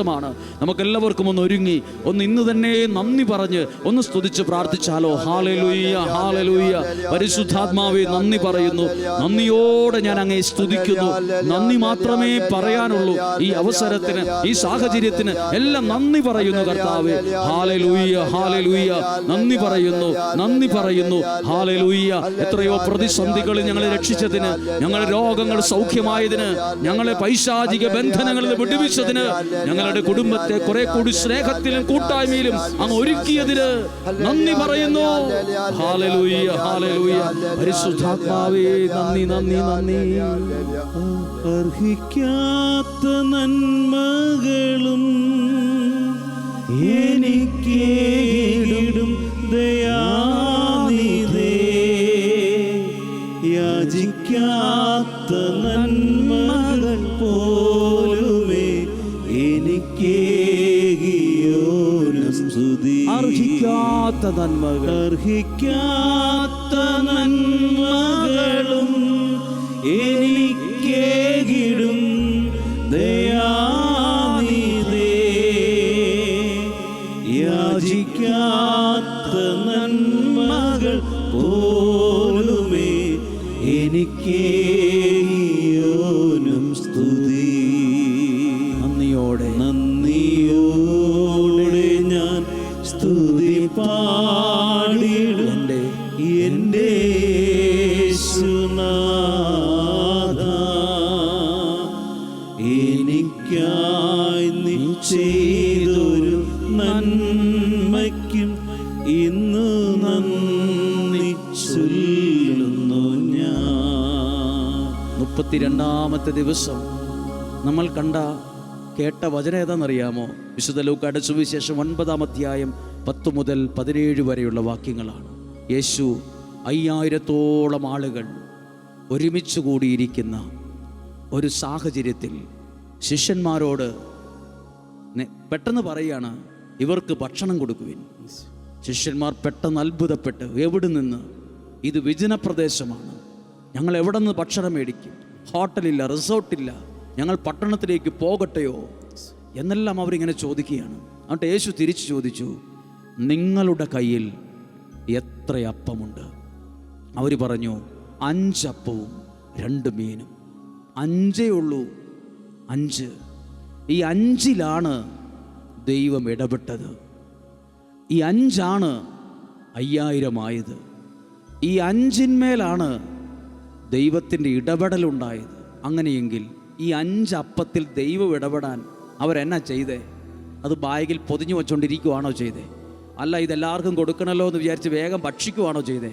അല്ല, ഒരത്ഭുതത്തിലേക്ക് വേണ്ടി ഒരു പ്രോസസ്, ഒരു പ്രക്രിയ അവിടെ നടന്നു. അവർ 5 അപ്പവും 2 മീനും എടുത്ത് യേശുവിൻ്റെ കൈകളിലേക്ക് കൊടുത്തു. യേശു അതിനെ എടുത്തു. ഇതൊക്കെ ഇന്ന് നടക്കട്ടെ, ഈ പറയുന്നത് ഇപ്പോൾ തന്നെ സംഭവിക്കട്ടെ. നിങ്ങൾ സമർപ്പിക്കുന്ന 5 അപ്പം കണക്കെ നിങ്ങൾ സമർപ്പിക്കുന്ന നിയോഗമില്ലേ? കണ്ണുനീരില്ലേ? സങ്കടമില്ലേ? പ്രശ്നങ്ങളും പ്രതിസന്ധികളും വെല്ലുവിളികളും ബാധ്യതകളും ഭാരവും എല്ലാം ഇല്ലേ? രോഗം എല്ലാം ദൈവസന്നിധിയിൽ കൊടുക്കുക. ദൈവം ആഴത്തിൽ ഇടപെടും. ഒരു പാട്ട് തന്നെ അങ്ങനെയുണ്ട്, ആഴത്തിൽ ഇടപെടണമേ എന്ന്. ആ 5 അപ്പം യേശുവിൻ്റെ കൈകളിൽ എടുത്ത് സ്വർഗത്തിലേക്ക് നോക്കി ആശീർവദിച്ച് മുറിച്ച് വിളമ്പാൻ ഏൽപ്പിച്ചു. അത്രേ നടന്നിട്ടുള്ളൂ. അതിൽ ദൈവം ഇടപെടാൻ വേണ്ടി ആ അപ്പത്തെ അവർ സ്വന്തം കയ്യിൽ പിടിച്ചുകൊണ്ടിരിക്കുമല്ല, അവർ ദൈവത്തിൻ്റെ കരങ്ങളിൽ കൊടുത്തു. കൊടുക്കാൻ പറ്റുമോ? ഇപ്പോൾ ജീവനെയും ജീവിതത്തെയും ഒന്ന് കൊടുക്ക്, ദൈവം അവിടെ ഇടപെടും. നിങ്ങൾ എന്തു കൊടുത്തോ, എന്തു സമർപ്പിച്ചോ, അവിടെ ദൈവം ഇടപെടാൻ തുടങ്ങും. ചിലർ പറയും, എൻ്റെ ജീവിതത്തെ ഇതാ സമർപ്പിക്കുന്നു, ദൈവം അവിടെ ഇടപെടും. എൻ്റെ ഭവനത്തിൻ്റെ തകർച്ചയെ, രോഗത്തിൻ്റെ അവസ്ഥയെ, സങ്കടങ്ങളുടെ ആഴങ്ങളെ, ബാധ്യത, ഭാരം, ആരോടും പറയാൻ പറ്റാത്ത സങ്കടങ്ങൾ, വിങ്ങിപ്പൊട്ടുന്ന മനസ്സ്, മുറിവേറ്റ ഹൃദയം എല്ലാം ദൈവകരങ്ങളിൽ കൊടുക്ക്. അതിന്മേൽ ദൈവം ഇടപെടും. യേശു ഇന്ന് അതിന്മേൽ ഇടപെടും. ഇന്ന് നിങ്ങൾക്ക് 32ാമത്തെ ദിവസം പറയാൻ പോകുന്ന സാധ്യതയുള്ള ടെസ്റ്റ് മണി ഏതായിരിക്കും അറിയാമോ? പ്രാർത്ഥനയിൽ ദൈവം ഇടപെട്ടു എന്നായിരിക്കും പറയുന്നത്.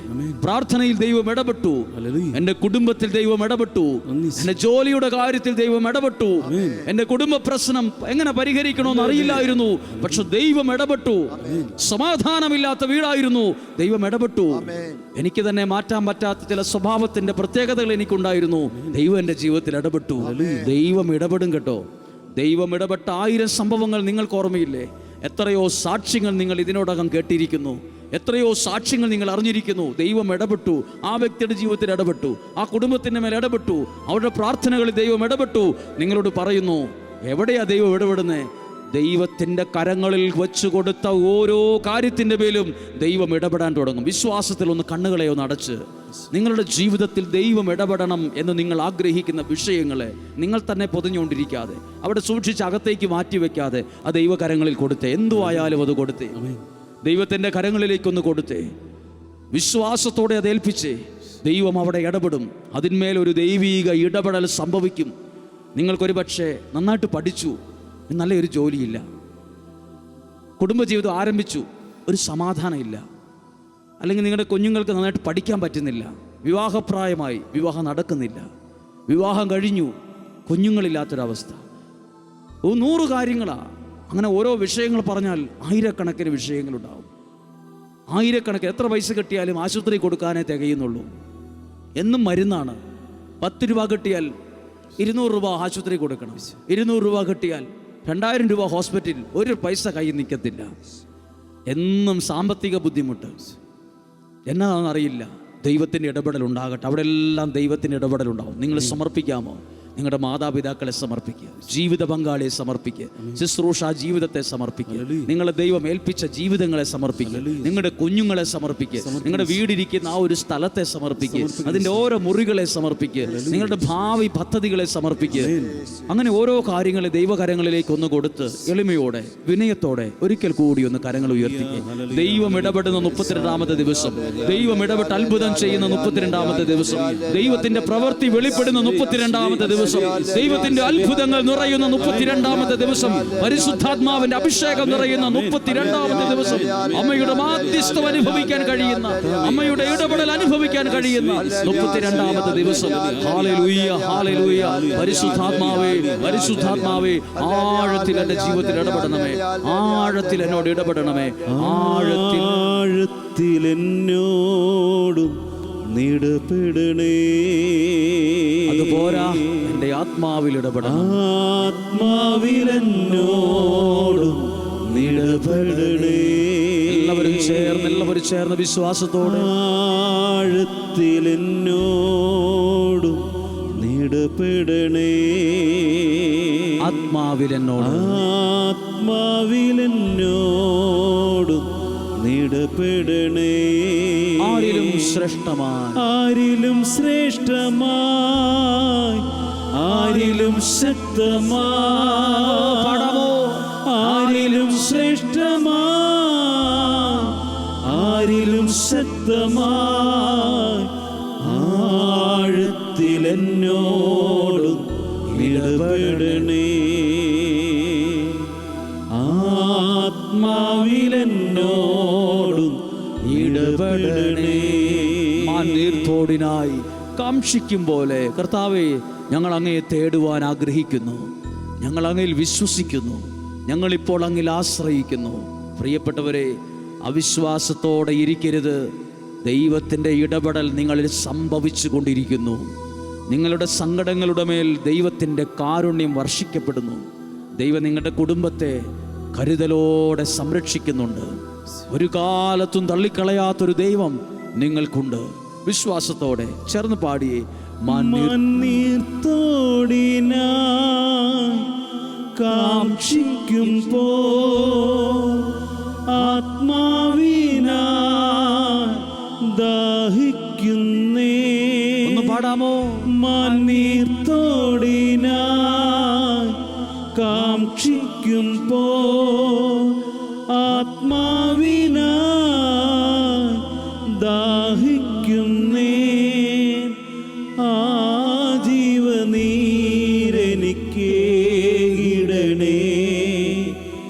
യേശുവേ, ഞാൻ നിന്റെ ദാനമല്ലേ. ആ ജീവനീരെനിക്കേകിടണേ.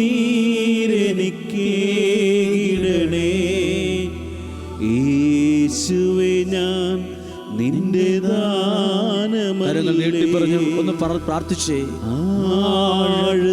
ആഴത്തിലെന്നോടും ഇടപെടണേ. ഇപ്പോൾ ഈ ആരാധന പങ്കെടുക്കുന്ന ഓരോ വ്യക്തികളുടെ ജീവിതത്തിൽ പാടി ഇത് സംഭവിക്കട്ടെ. ആത്മാവിലെന്നോടും സൗഖ്യം വേണ്ടവരിലേക്ക് സൗഖ്യം, വിടുതൽ വേണ്ടവരിലേക്ക് വിടുതൽ, സമാധാനം വേണ്ടവരിലേക്ക് സമാധാനം, പ്രതീക്ഷ വേണ്ടവരിലേക്ക് പ്രതീക്ഷ, പുതിയ വാതിൽ തുറക്കേണ്ടവർ ജീവിതങ്ങളിലേക്ക് പുതിയ വഴികൾ, വിദ്യാഭ്യാസത്തിന്റെ മേഖലകളിൽ നന്മയുണ്ടാകട്ടെ, പഠന മേഖലകളിൽ ഉയർച്ചയുണ്ടാകട്ടെ, സാമ്പത്തിക മേഖലകളിൽ ദൈവിക ഇടപെടൽ സംഭവിക്കട്ടെ.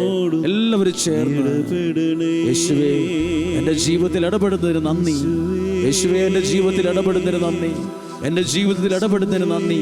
Hallelujah, hallelujah. യേശുവേ നന്ദി, നന്ദി. പരിശുദ്ധാത്മാവേ, പരിശുദ്ധാത്മാവേ, ഹല്ലേലൂയ, ഹല്ലേലൂയ, ഹല്ലേലൂയ. യേശുവേ ആരാധന, യേശുവേ നന്ദി, നന്ദി, നന്ദി. ഹല്ലേലൂയ. എന്നോട് ഇടപെടണേ, ആത്മാവിലെന്നോടും ഇടപെടണേ. ഈ പാടിയത് സംഭവിച്ചു കൊണ്ടിരിക്കുന്നു. ആഴത്തിൽ എന്നോട് ഇടപെടും. 5 അപ്പം യേശുവിൻ്റെ കൈകളിൽ കൊടുത്തപ്പോൾ അതിന്മേൽ യേശു ഇടപെട്ടോ? ഇടപെട്ട് 5 6 ഉള്ളോ? 5 10 ആയുള്ളോ? അതോ 5 4 അങ്ങനൊന്നുമല്ല എഴുതിയിരിക്കുന്നത്. 5000 പുരുഷന്മാർ തന്നെ ഉണ്ടായിരുന്നു. എല്ലാവരും ഭക്ഷിച്ച് തൃപ്തരായതിനു ശേഷം മിച്ചം 12 കുട്ട നിറയെ ശേഖരിച്ചു. അവിടെ 2 വാക്കുണ്ട്. ഒന്ന്, ജനങ്ങളെല്ലാം ഭക്ഷിച്ച് അസ്വസ്ഥതയോടെ കുറ്റം പറഞ്ഞു പോയി എന്നല്ല, സംതൃപ്തിയോടെ.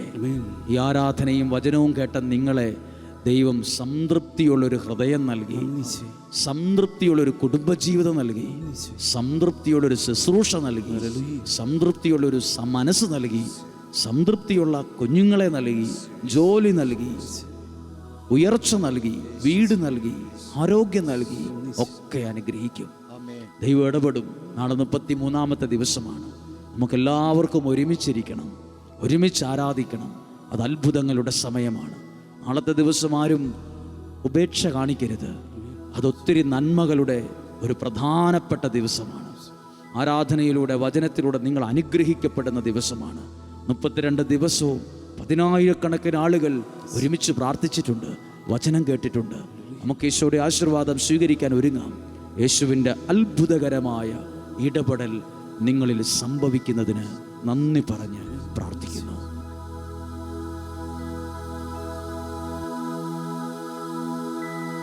പരിശുദ്ധ ശരീരത്താലും വിലയേറിയ രക്തത്താലും പാപത്തിൻ കറകളിൽ നിന്നും മർത്യനു നീ മോചനമേകി. സകലേശ ദിവ്യ കടാക്ഷം തൂകണമേ വത്സല സുതരിൽ. നിർമ്മലരായി ജീവിച്ചിടുവാൻ ചിന്തണമേ ദിവ്യവരങ്ങൾ.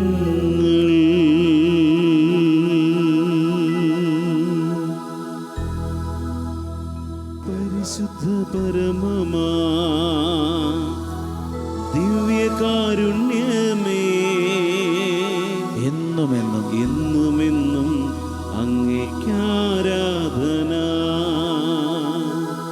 പരിശുദ്ധ പരമമാ ദിവ്യകാരുണ്യമേ, എന്നുമെന്നും അങ്ങേക്കാരാധന.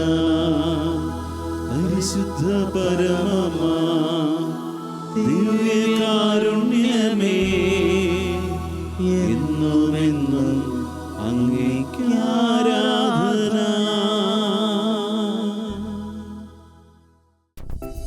ഇന്നത്തെ പ്രവൃത്തി. ഏതെങ്കിലും ഒരു നേരത്തെ ഭക്ഷണം ഉപേക്ഷിച്ച് അതിന് ചിലവാകുന്ന തുക ജീവകാരുണ്യ പ്രവർത്തനത്തിന് സംഭാവന ചെയ്യുക.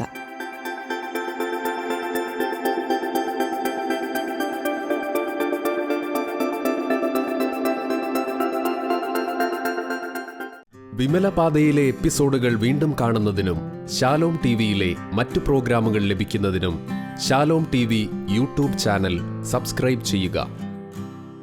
വേദനിക്കുന്നവർക്ക് ആശ്വാസമേകാൻ, തകർന്നവർക്ക് പ്രതീക്ഷയേകാൻ സുവിശേഷ പ്രവർത്തനത്തിൽ പങ്കാളിയാകുവിൻ. ഈ വീഡിയോ നിങ്ങളുടെ പ്രിയപ്പെട്ടവർക്ക് ഷെയർ ചെയ്യുക.